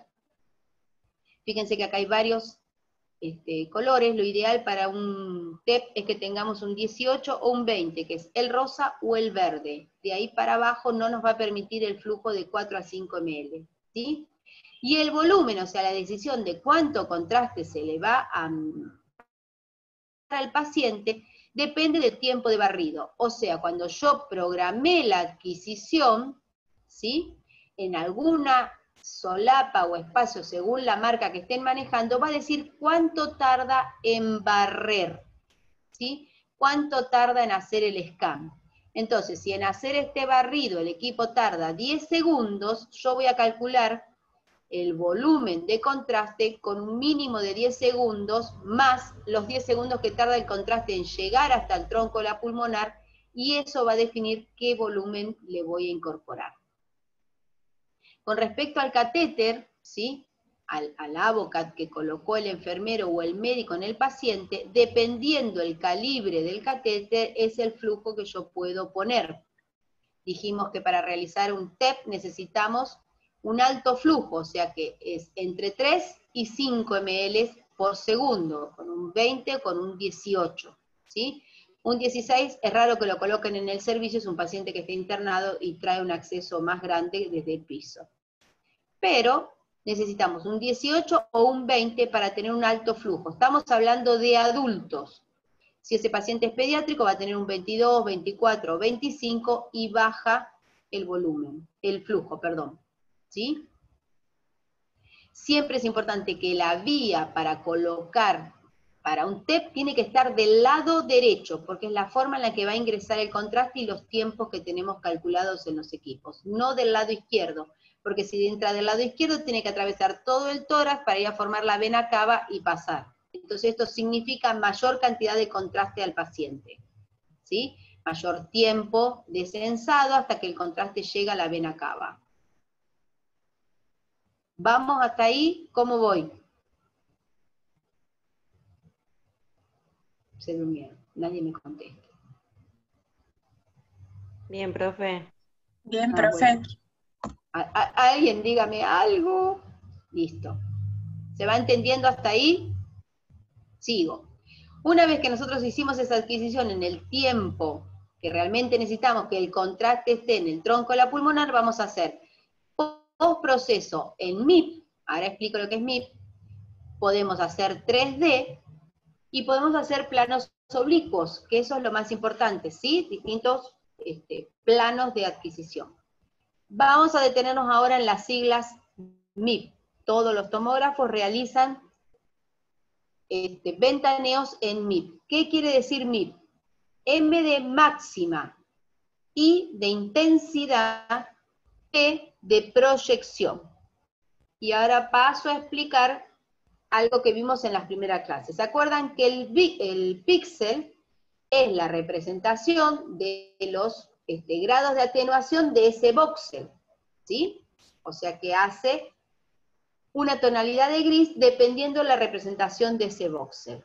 Pero cuando yo a ese píxel, aparte le digo que me dé la máxima intensidad de proyección, ¿qué va a hacer? Me va a mostrar lo que mayor intensidad de proyección tenga. Cuando yo tengo contraste, la mayor intensidad de proyección me la va a dar el contraste. Entonces puedo ver todos los vasos con muchísima definición y resolución y voy a perder todo lo demás. Fíjense que acá del hígado ya no veo más nada. Del pulmón tampoco puedo evaluar el pulmón y sí puedo evaluar vaso. Entonces, cada que hagamos una angio, el fotografiado y todo el postproceso, la presentación de esas imágenes va a ser el MIP, máxima intensidad de proyección. Ya que expliqué el MIP, voy a explicar el MINIP. MINIP es MIN.IP. Mínima intensidad de proyección. Después sepárenlo de lo que estamos hablando de la angio, ¿sí? Pero para que ustedes sepan. ¿Se acuerdan que estuvimos hablando recién del tórax? ¿Qué dijimos? Que cuando el aire está atrapado, se ve totalmente negro, ¿sí? Se ve a diferencia del gris que vemos en el pulmón. Si yo cuando ventaneo, porque el paciente viene con bullas, viene con EPOC, ¿sí? Quiero ahora resaltar el atrapamiento aéreo. Entonces puedo fotografiar con MINIP. ¿Qué quiere decir? Mínima intensidad de proyección. Entonces cada píxel de esa imagen me va a representar lo que menos intensidad de proyección tenga en esa tomografía. De esa forma voy a ver muy bien las bullas y voy a anular todo el resto. Todo esto tiene que ver con el postproceso de imágenes, no con la adquisición. La adquisición sigue siendo la misma. ¿Sí? Entonces, angio, máxima intensidad de proyección. Le pido que ese píxel me muestre lo que mayor intensidad de proyección tiene. Y si quiero ver bullas, MIP, MINIP, mínima intensidad de proyección. Me va a mostrar todo lo que sea más cercano al aire. ¿Está? Sigo. Hay hallazgos en esa tomografía. Entonces voy a tener hallazgos directos, que me van a indicar que hay un TEP, y hallazgos indirectos. Cuando yo obtenga esas imágenes luego de ese barrido, ¿qué voy a tener? Esto. Máxima intensidad de proyección, estoy viviendo bien hiperdenso el contraste, y fíjense lo que pasa acá donde termina la pulmonar izquierda. ¿Ven que hay una partecita gris? ¿Sí? Como una bolita. Eso es un trombo. Entonces esto me está mostrando, ¿qué pasó? A partir de ahí no tengo más vasos. ¿Por qué? Porque ese trombo tapó por completo la pulmonar izquierda. Eso es una obstrucción completa de vaso. De ahí para acá todo este pulmón no está irrigándose. Puedo tener una obstrucción incompleta. Fíjense que acá lo que está hipodenso es el trombo, pero quedan áreas, ¿sí?, alrededor de contraste. Entonces, ¿qué pasó? Bajó el flujo, pero sigue habiendo flujo. O puedo tener un defecto de relleno rodeado de contraste. Entonces pasa esto, por algún lado el contraste pasa. Y los hallazgos indirectos, ¿sí?, vamos a tener un patrón de mosaico, acá no está ventilando, ¿sí? Vamos a tener patrón de vidrio esmerilado, esto es en ventana de pulmón todo lo que estoy hablando, o una opacidad en la pleura. Todo esto es porque no está llegando el flujo a donde tiene que llegar.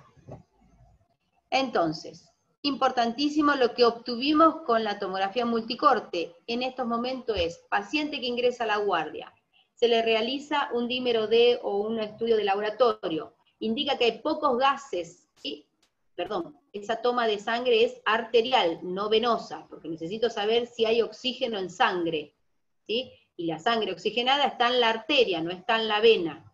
Entonces se saca sangre arterial, se manda al laboratorio, según el porcentaje de oxígeno en sangre van a decir puede que esté cursando un TEP, acompañado de opresión en el pecho, de taquipnea, ¿sí? Respiración entrecortada, o disnea, o sea que cambió totalmente la forma de respirar, y dolor en el pecho, y esto fue abrupto. ¿Por qué? Porque llegó el trombo ahí y empezó a provocar todo esto. Cuando el médico tiene todos esos síntomas en la guardia, va a llamar y va a pedir una tomografía de TEP, protocolo de TEP. ¿Qué le vamos a preguntar? Si el paciente está en ayuna, porque si hay alguna reacción con el contraste es importante que esté en ayunas, ¿sí? Le vamos a pedir que le coloquen una ABOCAT 18 en el pliegue o en el antebrazo derecho, nunca en mano o muñeca, no podemos colocar una vía de acceso grande en la mano o en la muñeca, porque cuando mandemos alto flujo se va a reventar esa vena, ¿sí? Entonces vamos a hacer un desastre en el paciente y el contraste no va a llegar a donde tiene que llegar. Entonces se le va a pedir que el acceso sea en pliegue del codo o humeral para arriba, cosa de poder soportar el flujo. Lo van a premedicar, le van a dar antihistamínicos y medicaciones para evitar los trastornos que pueda provocar, las reacciones que pueda provocar ese contraste endovenoso. Va a venir al servicio, tiene que estar firmado el consentimiento. Siempre que vayan a pasar contraste, se le explica al paciente lo que puede sentir. Es importantísimo que el paciente no se mueva durante la adquisición, ¿sí? ¿Por qué? Nosotros colocamos un ROI en el tronco de la pulmonar. El paciente está acostadito y nosotros sabemos que esta es la pulmonar. Si al sentir el calor del contraste o la inyección, el paciente se mueve, se nos sale del lugar, el ROI no va a poder sensar, ¿sí? Entonces siempre hay que explicarle al paciente lo que va a sentir, ¿sí? Todos los equipos tienen la posibilidad, por más que pongo el ROI y veo que ahí va a sensar, siempre está la posibilidad de hacer un disparo manual. El paciente se movió y el ROI se fue a la miércoles, la imagen que estamos viendo no coincide, cuando yo veo que hay contraste en el tronco, lo disparo manualmente, ¿sí? ¿Esto cuánto tardó? Desde que lo pidieron hasta que vino, como máximo 20 minutos, y el paciente ya tiene el diagnóstico del TEP, ¿sí? Déjenme ver, piensen si me quieren hacer preguntas, porque voy a buscar mientras yo, si voy a compartir, díganme, vuelvo al otro PowerPoint, a donde habíamos quedado. Díganme si ven la pantalla nuevamente. Sí, ahí vi unas cabezas que se movieron. Sí, profe. Vamos, háganme la de Giordano, muévanme las profe. cabezas por lo menos. Gracias. Sí, se ve. Quedamos en que teníamos el Scout View, programamos nuestro paquete helicoidal, que es lo amarillo, ¿sí? Y colocamos nuestro corte axial justo por debajo de la carina. Obtenemos este corte, tenemos el tronco de la pulmonar, ahí vamos a colocar el ROI, ¿sí? Mientras el contraste está ingresando tenemos este tipo, no son todas las marcas iguales, pero vamos a tener esto que nos está indicando el tiempo y el ingreso del contraste, ¿sí? El contraste va a subir, a medida que ingresa va a ir leyendo las unidades Hanfield, cada vez va a ser mayor, y cuando llegue al nivel que nosotros pusimos el ROI, automáticamente el equipo se va a acomodar y va a hacer el disparo. A medida que está censando el equipo, el contraste ya inició su ingreso, porque se dispara junto equipo y bomba, para que el equipo sense, ¿sí? El equipo no se mueve de este lugar, el contraste va ingresando. Primero lo vamos a ver en vena cava, ¿sí? Perdón, acá hay un error, es vena cava superior, ¿sí? No inferior, está mal las letritas.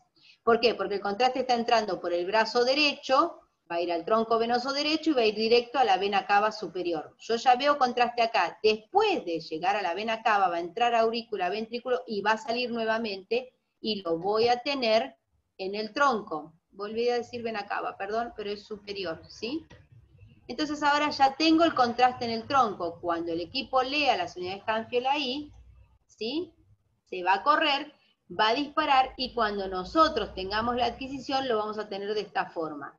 Totalmente contrastada la parte del tronco arterial y casi nada, y lo ideal es nada, en la aorta. Quiere decir que se adquirió en tiempo y forma. Si yo tengo contraste acá y también tengo en aorta, está pasado. ¿Qué significa que esté pasado? Que voy a tener tanto lo arterial como lo venoso. No es lo ideal, porque el médico cuando informe tiene que poder diferenciar esos vasos, ¿sí? Esa es la característica de la angio. Si nosotros adquirimos en un tiempo venoso o en un tiempo arterial, ¿está? Si ya se pasó, primero está indicando que usamos contraste de más. Segundo, que lo disparamos tarde, ¿sí? Y tercero, al médico le va a costar informar. Lo ideal es que tengamos en la pulmonar el contraste y nada en la aorta, ¿sí? Y vamos a poder ver bien los trombos. Después nos va a permitir hacer muchos planos. Esto es una reconstrucción coronal, entonces estamos viendo bien el trombo este y este trombo parcial. Fíjense que el trombo tapa, pero el contraste pasa, igual está llegando, ¿sí? No es una obstrucción total. De este lado también tiene otro trombito. Nosotros vamos a poder hacer reconstrucciones curvas, se los nombré al principio. ¿Qué es eso? Todos los equipos en algún lugar tienen donde ustedes van a hacer clic y con el mouse van a habilitar la reconstrucción curva y con el mouse van a dibujar tiki, tiki, tiki, tiki, van a ir haciendo puntitos y van a dibujar esto. Entonces, ¿qué ocurre? Este es el tronco pulmonar, pulmonar derecha y pulmonar izquierda. Cuando yo dibujo la reconstrucción curva, logro esto, ¿sí? Está elongado, entonces estoy viendo el tronco, veo a la izquierda y veo a la derecha y puedo ver bien los trombos. Les cuento que cuando un paciente tiene trombo bilateral está bastante jodido, porque si se tapan las dos no hay pulmón funcionando. No se da seguido el trombo bilateral. Es grave. Una de las cosas que puede provocar un trombo, cuando no hay una TBP, o sea, no hay una trombosis venosa profunda, puede ocurrir posterior a una cirugía, entonces hay trombos que quedan dando vuelta, igual que los trombos que provocan el ACV. El COVID está provocando muchos trombos, es bastante común ahora a los pacientes con COVID realizarles protocolo de TEP, porque vieron que el COVID ataca toda la parte arterial, entonces va provocando microtrombitos en todos lados. Y la combinación de tabaco y pastillas anticonceptivas. Entonces, cuando encontramos esto en alguien joven, es eso, fuma y toma anticonceptivas. Volvemos a tenerlo en un coronal, vemos un trombo distal, fíjense que está bárbara a la derecha, salen todos los arterias a los distintos lóbulos, pero aquí debajo no, y si lo miramos en la ventana de pulmón, acá vamos a tener una alta densidad. ¿Sí? Se va a ver hiperdenso esa zona del pulmón, se ve bien el trombo, que si bien no es completo, pero es bastante grande en este caso. ¿Sí?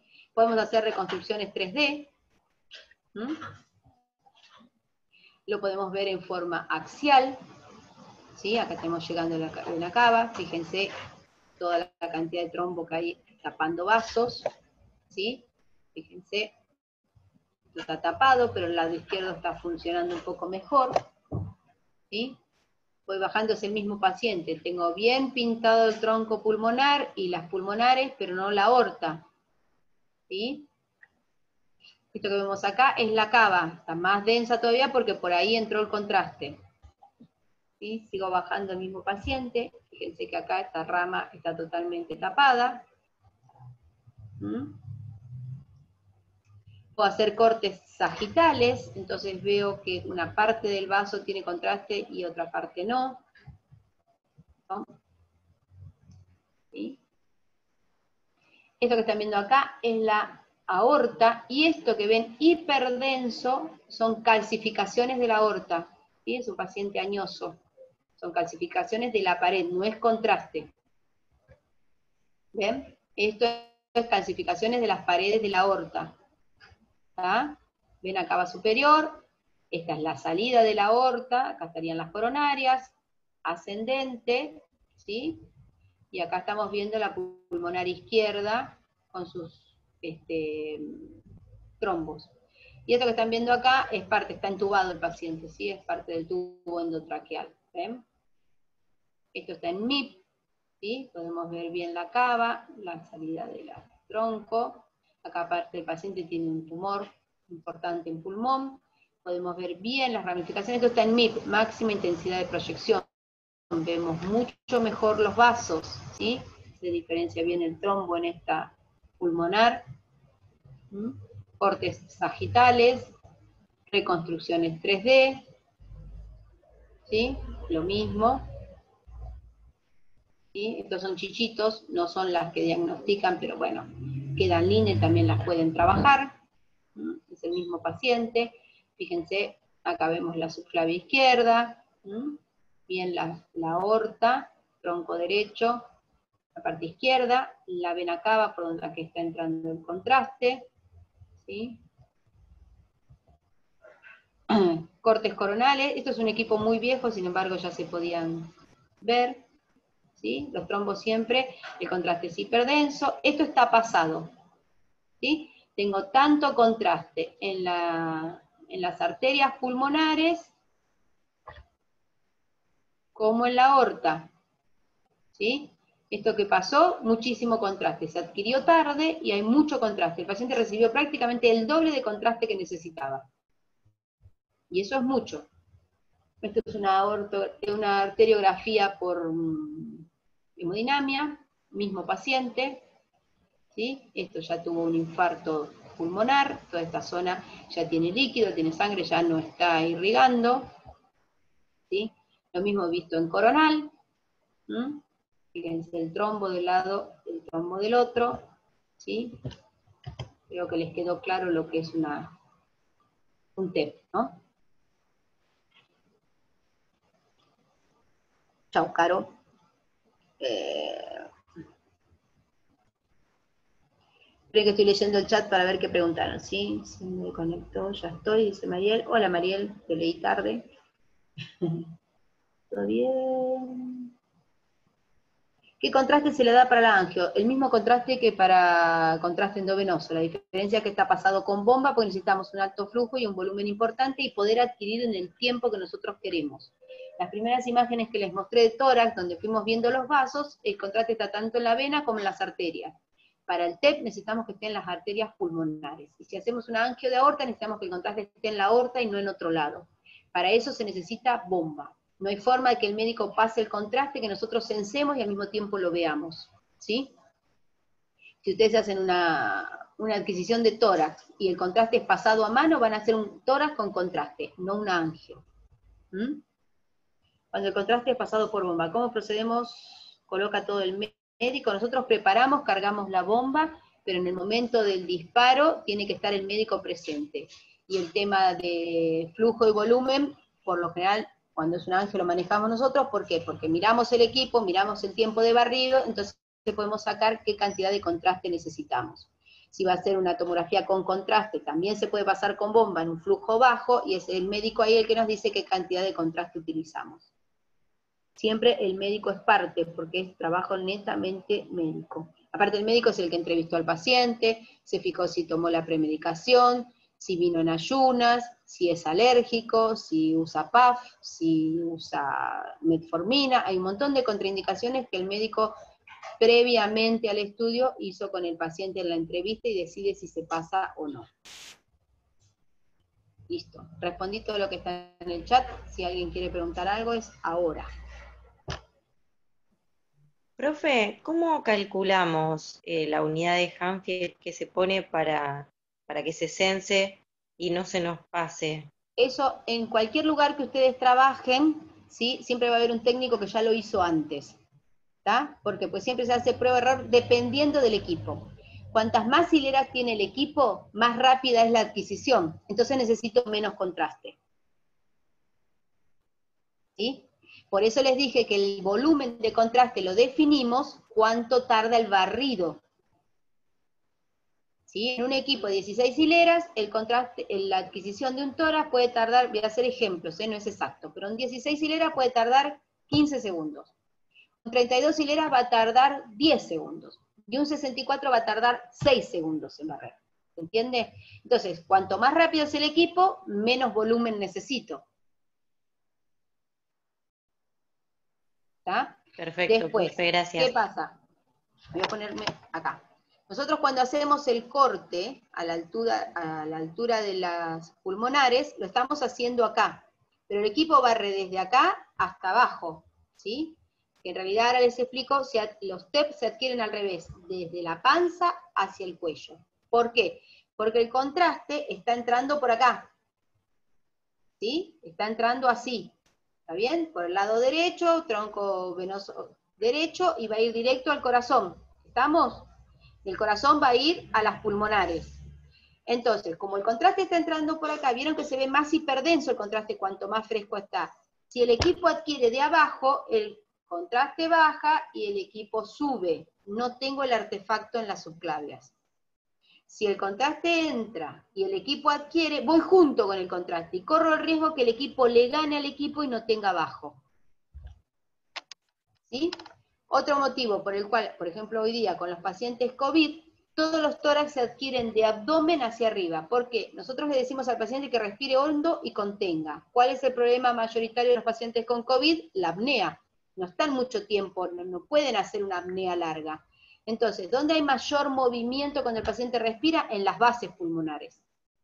Entonces, si yo adquiero de abajo hacia arriba, le dije tome aire y conténgalo, ¿sí? La primera parte es la que menos movimiento va a tener, y si el paciente no resiste, la de arriba se mueve menos. ¿Ah? Entonces las adquisiciones para COVID se hacen al revés, y las adquisiciones para TEP también, porque tengo un momento de apnea, momento de menos movimiento, y el contraste está bajando y el equipo está subiendo. ¿Sí? Dependiendo cuánto tarde, ¿qué pasa? ¿Cuándo tengo yo mejor definición del contraste, mejor resolución? Cuando el contraste está en 180 unidades Hanfield, ese es el número ideal para el contraste, ¿sí? Pero voy de nuevo, el equipo está censando acá. Cuando lea las unidades, tiene que bajar para barrer. Aparte de eso, le va a decir tome aire, no lo suelte. Si yo pongo 180 acá, el equipo baja, para cuando sube ya se me fue el contraste. Entonces siempre pongo menos de lo que necesito. Eso ocurre siempre con el TEP. Pongo menos, que lea acá, ponele 110, 120, dependiendo del equipo, baja, como el contraste sigue incrementando las unidades Hanfield, para cuando el equipo barre, ya está en 180. Y obtengo esas imágenes que son hiperdensas en el tronco y no hay todavía en aorta. ¿Sí? Cuando se sienten a estudiar esta parte, estudien bien cómo es el sistema circulatorio, por dónde va la sangre limpia. Vieron que desde cuarto grado que nos muestran el dibujito con el azul y el rojo, sangre limpia, sangre sucia, entra a la aurícula, sale por el ventrículo, va a la aorta. Eso lo tienen que tener muy, muy afilado. ¿Sí? ¿Por qué? Porque el día que les venga un TEP para hacer, ustedes tienen que entender el flujo que están mandando, por dónde está yendo. Porque, insisto, ustedes colocan un ROI para que el equipo automáticamente lea. Si el paciente se movió y el ROI, en vez de estar en el tronco, porque el paciente pegó un salto en la camilla o cuando pasó el contraste se corrió, no va a poder censar. Pero yo tengo que poder ver bien cuando el contraste llegó ahí para lanzarlo manualmente. ¿Sí? Entonces, ¿cuántas unidades Hanfield voy a poner? Tiene mucho que ver con el tiempo de barrido del equipo. ¿Sí? Es un cálculo matemático que se hace en el momento. Todos los tórax no son iguales. Algún tórax por ahí en el mismo equipo, algún tórax lo hace en 15, y algún tórax lo hace en 10, y algún tórax lo hace en 20, porque va a depender del tamaño del paciente. ¿Sí? No es lo mismo el flujo si tengo una AVOCAT 20 que una AVOCAT 18. Entonces, si el AVOCAT 20 tiene menor calibre, va a tardar más el contraste en llegar, porque le puedo poner un flujo de 4, 3,5, 4. En cambio, un 18 le pongo un flujo de 5, o sea que el contraste va mucho más rápido. ¿Sí? Todos esos parámetros ustedes los tienen que tener muy claro para poder adquirir en tiempo y forma una angio. ¿Está? En algunos lugares los equipos son más lentos. Por ejemplo, en un lugar que yo trabajo tienen un 16 hileras. Tarda más en leer, en moverse la camilla y en adquirir. Es más lento. ¿Por qué? Porque como tiene menos hileras, necesita que el paciente, la camilla se corra más despacio para poder tomar la información. Cuando yo tengo 64 hileras, tengo muchos detectores tomando información, entonces pasa más rápido. ¿Sí?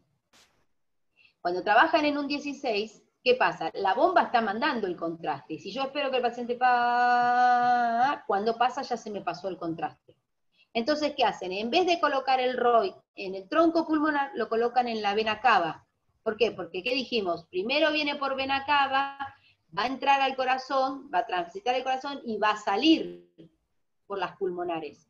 Esa pequeña diferencia de 3-4 segundos hace que, en vez de que sense acá, lo hago sensar antes, y le da tiempo a la camilla a moverse para hacer la adquisición. ¿Se entiende? ¿Sí? Bueno, me alegro. ¿Alguna pregunta más? ¿A los cuántos segundos pasa el médico el contraste para TEP? No lo pasa el médico, en ese caso lo hace la bomba. Paola, me parece que todo lo que expliqué recién, no sé si la pregunta la pusiste antes, pero tiene que ver el flujo y el tiempo de barrido. La bomba y el equipo se disparan juntos, porque el contraste empieza a entrar y el equipo va a censar. ¿Sí? No puedo pasar a destiempo. Las cosas se disparan juntos. El movimiento de camilla lo decidimos nosotros. En los equipos viejos sí, en los helicoidales uno pone el tiempo de camilla, en los más modernos ya no.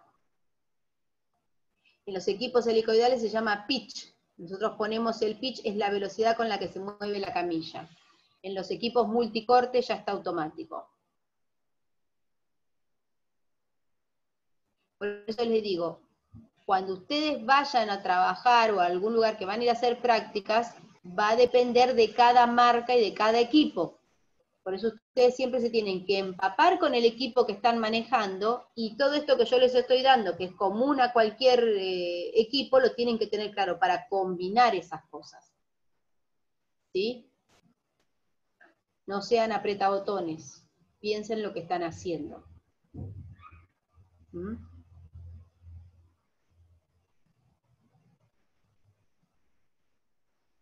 Bien, Jorge. ¿Alguna pregunta más?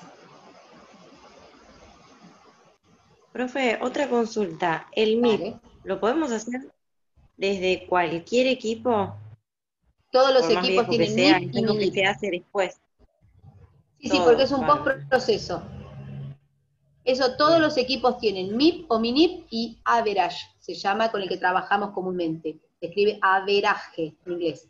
Es average, es el que usamos siempre, MIP o MINIP. buenísimo. Eso, dependiendo la marca, es la interfaz donde tiene las herramientas, ¿sí? Por eso yo no hablo de equipos, hablo de tomografía. Después ustedes lo van a adaptar a cada equipo que les toque trabajar.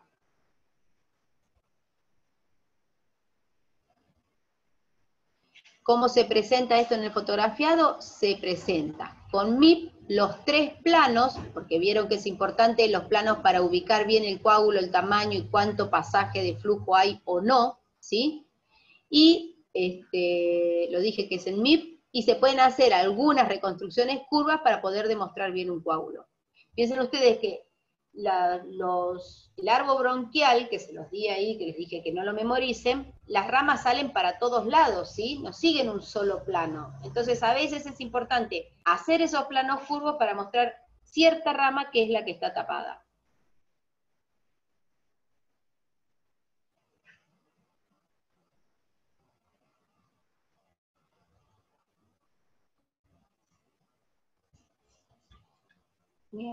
Quería buscar, porque yo tenía... Piensen lo que me quieran preguntar, que ya les queda poco. Les queda poco.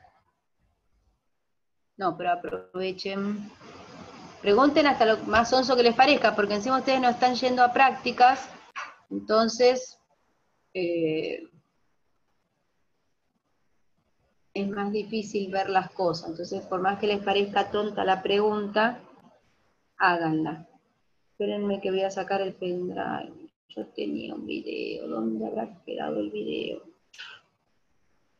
Porque...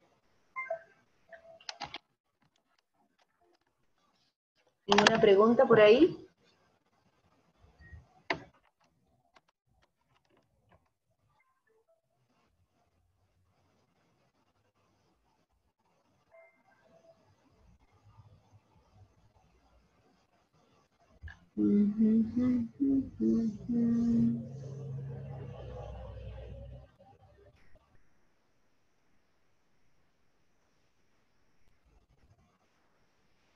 Ah, bueno, creo que estoy muy bien, nadie pregunta nada. Tórax. Angiotc de tórax, a ver si tengo acá.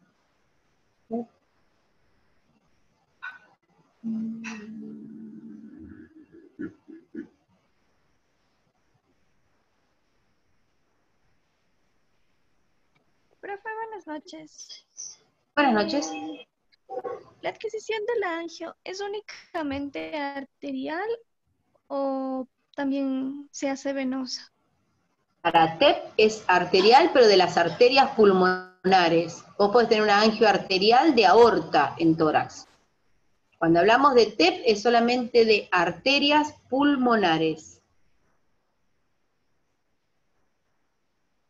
¿Quedó? Sí. Bien. Después cuando tengamos la clase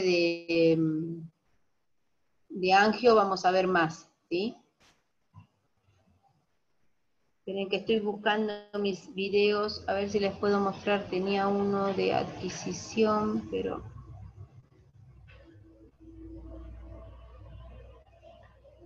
no lo puedo encontrar. Bueno, la clase próxima, disección,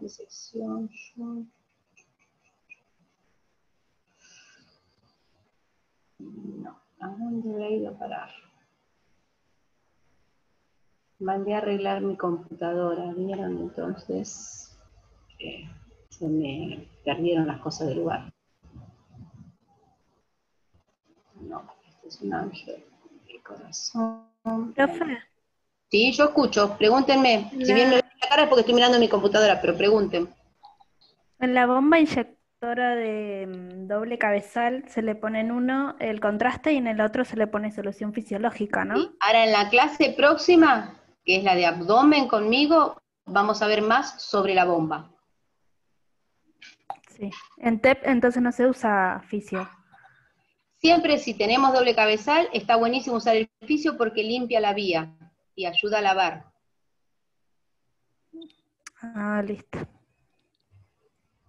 Aparte, cuando utilizamos fisio, utilizamos menos contraste endovenoso. Bien. Me encantaría saber dónde está mi video. Bueno, se ve que hoy no es el día.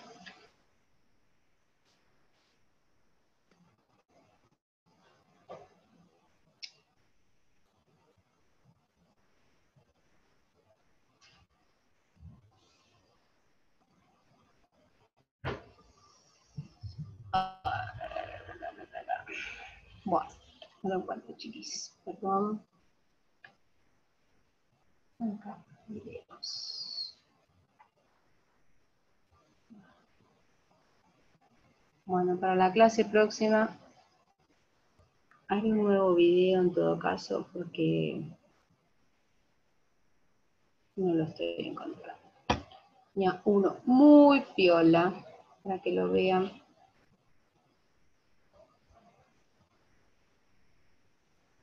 ¿No hay más preguntas? ¿Quedó todo claro?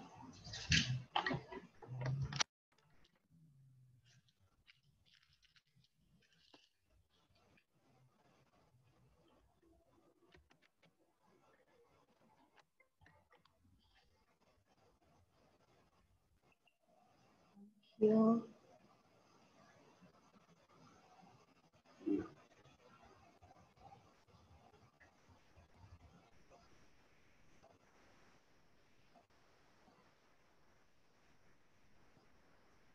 No, no los encuentro ahora, che.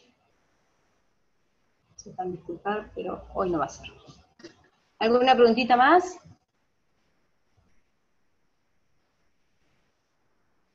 ¿No? Bueno, tienen mucho para estudiar, vayan estudiando porque el final se torna difícil, muy difícil. No dejen que se amontone. Listo, entonces. Ah, ya es tarde. Sí, tenés miedo, Jorge, mucho. El miedo no es sonso, es para prepararse siempre. Bueno, La única forma de sacarse el miedo es sabiendo. O por lo menos el terror, el miedo siempre queda. Bueno, la semana próxima van a tener con el doctor Devani, ¿sí? Así que nos veremos bastante más adelante. ¿Tá? Que tengan buena semana, que pasen lindo. Descansen, Igualmente, profe. Gracias, profe, igualmente. Chau, chau, que pasen bien. Chao, profe. Buenas Hasta noches. luego. Hasta luego. Chau, chau.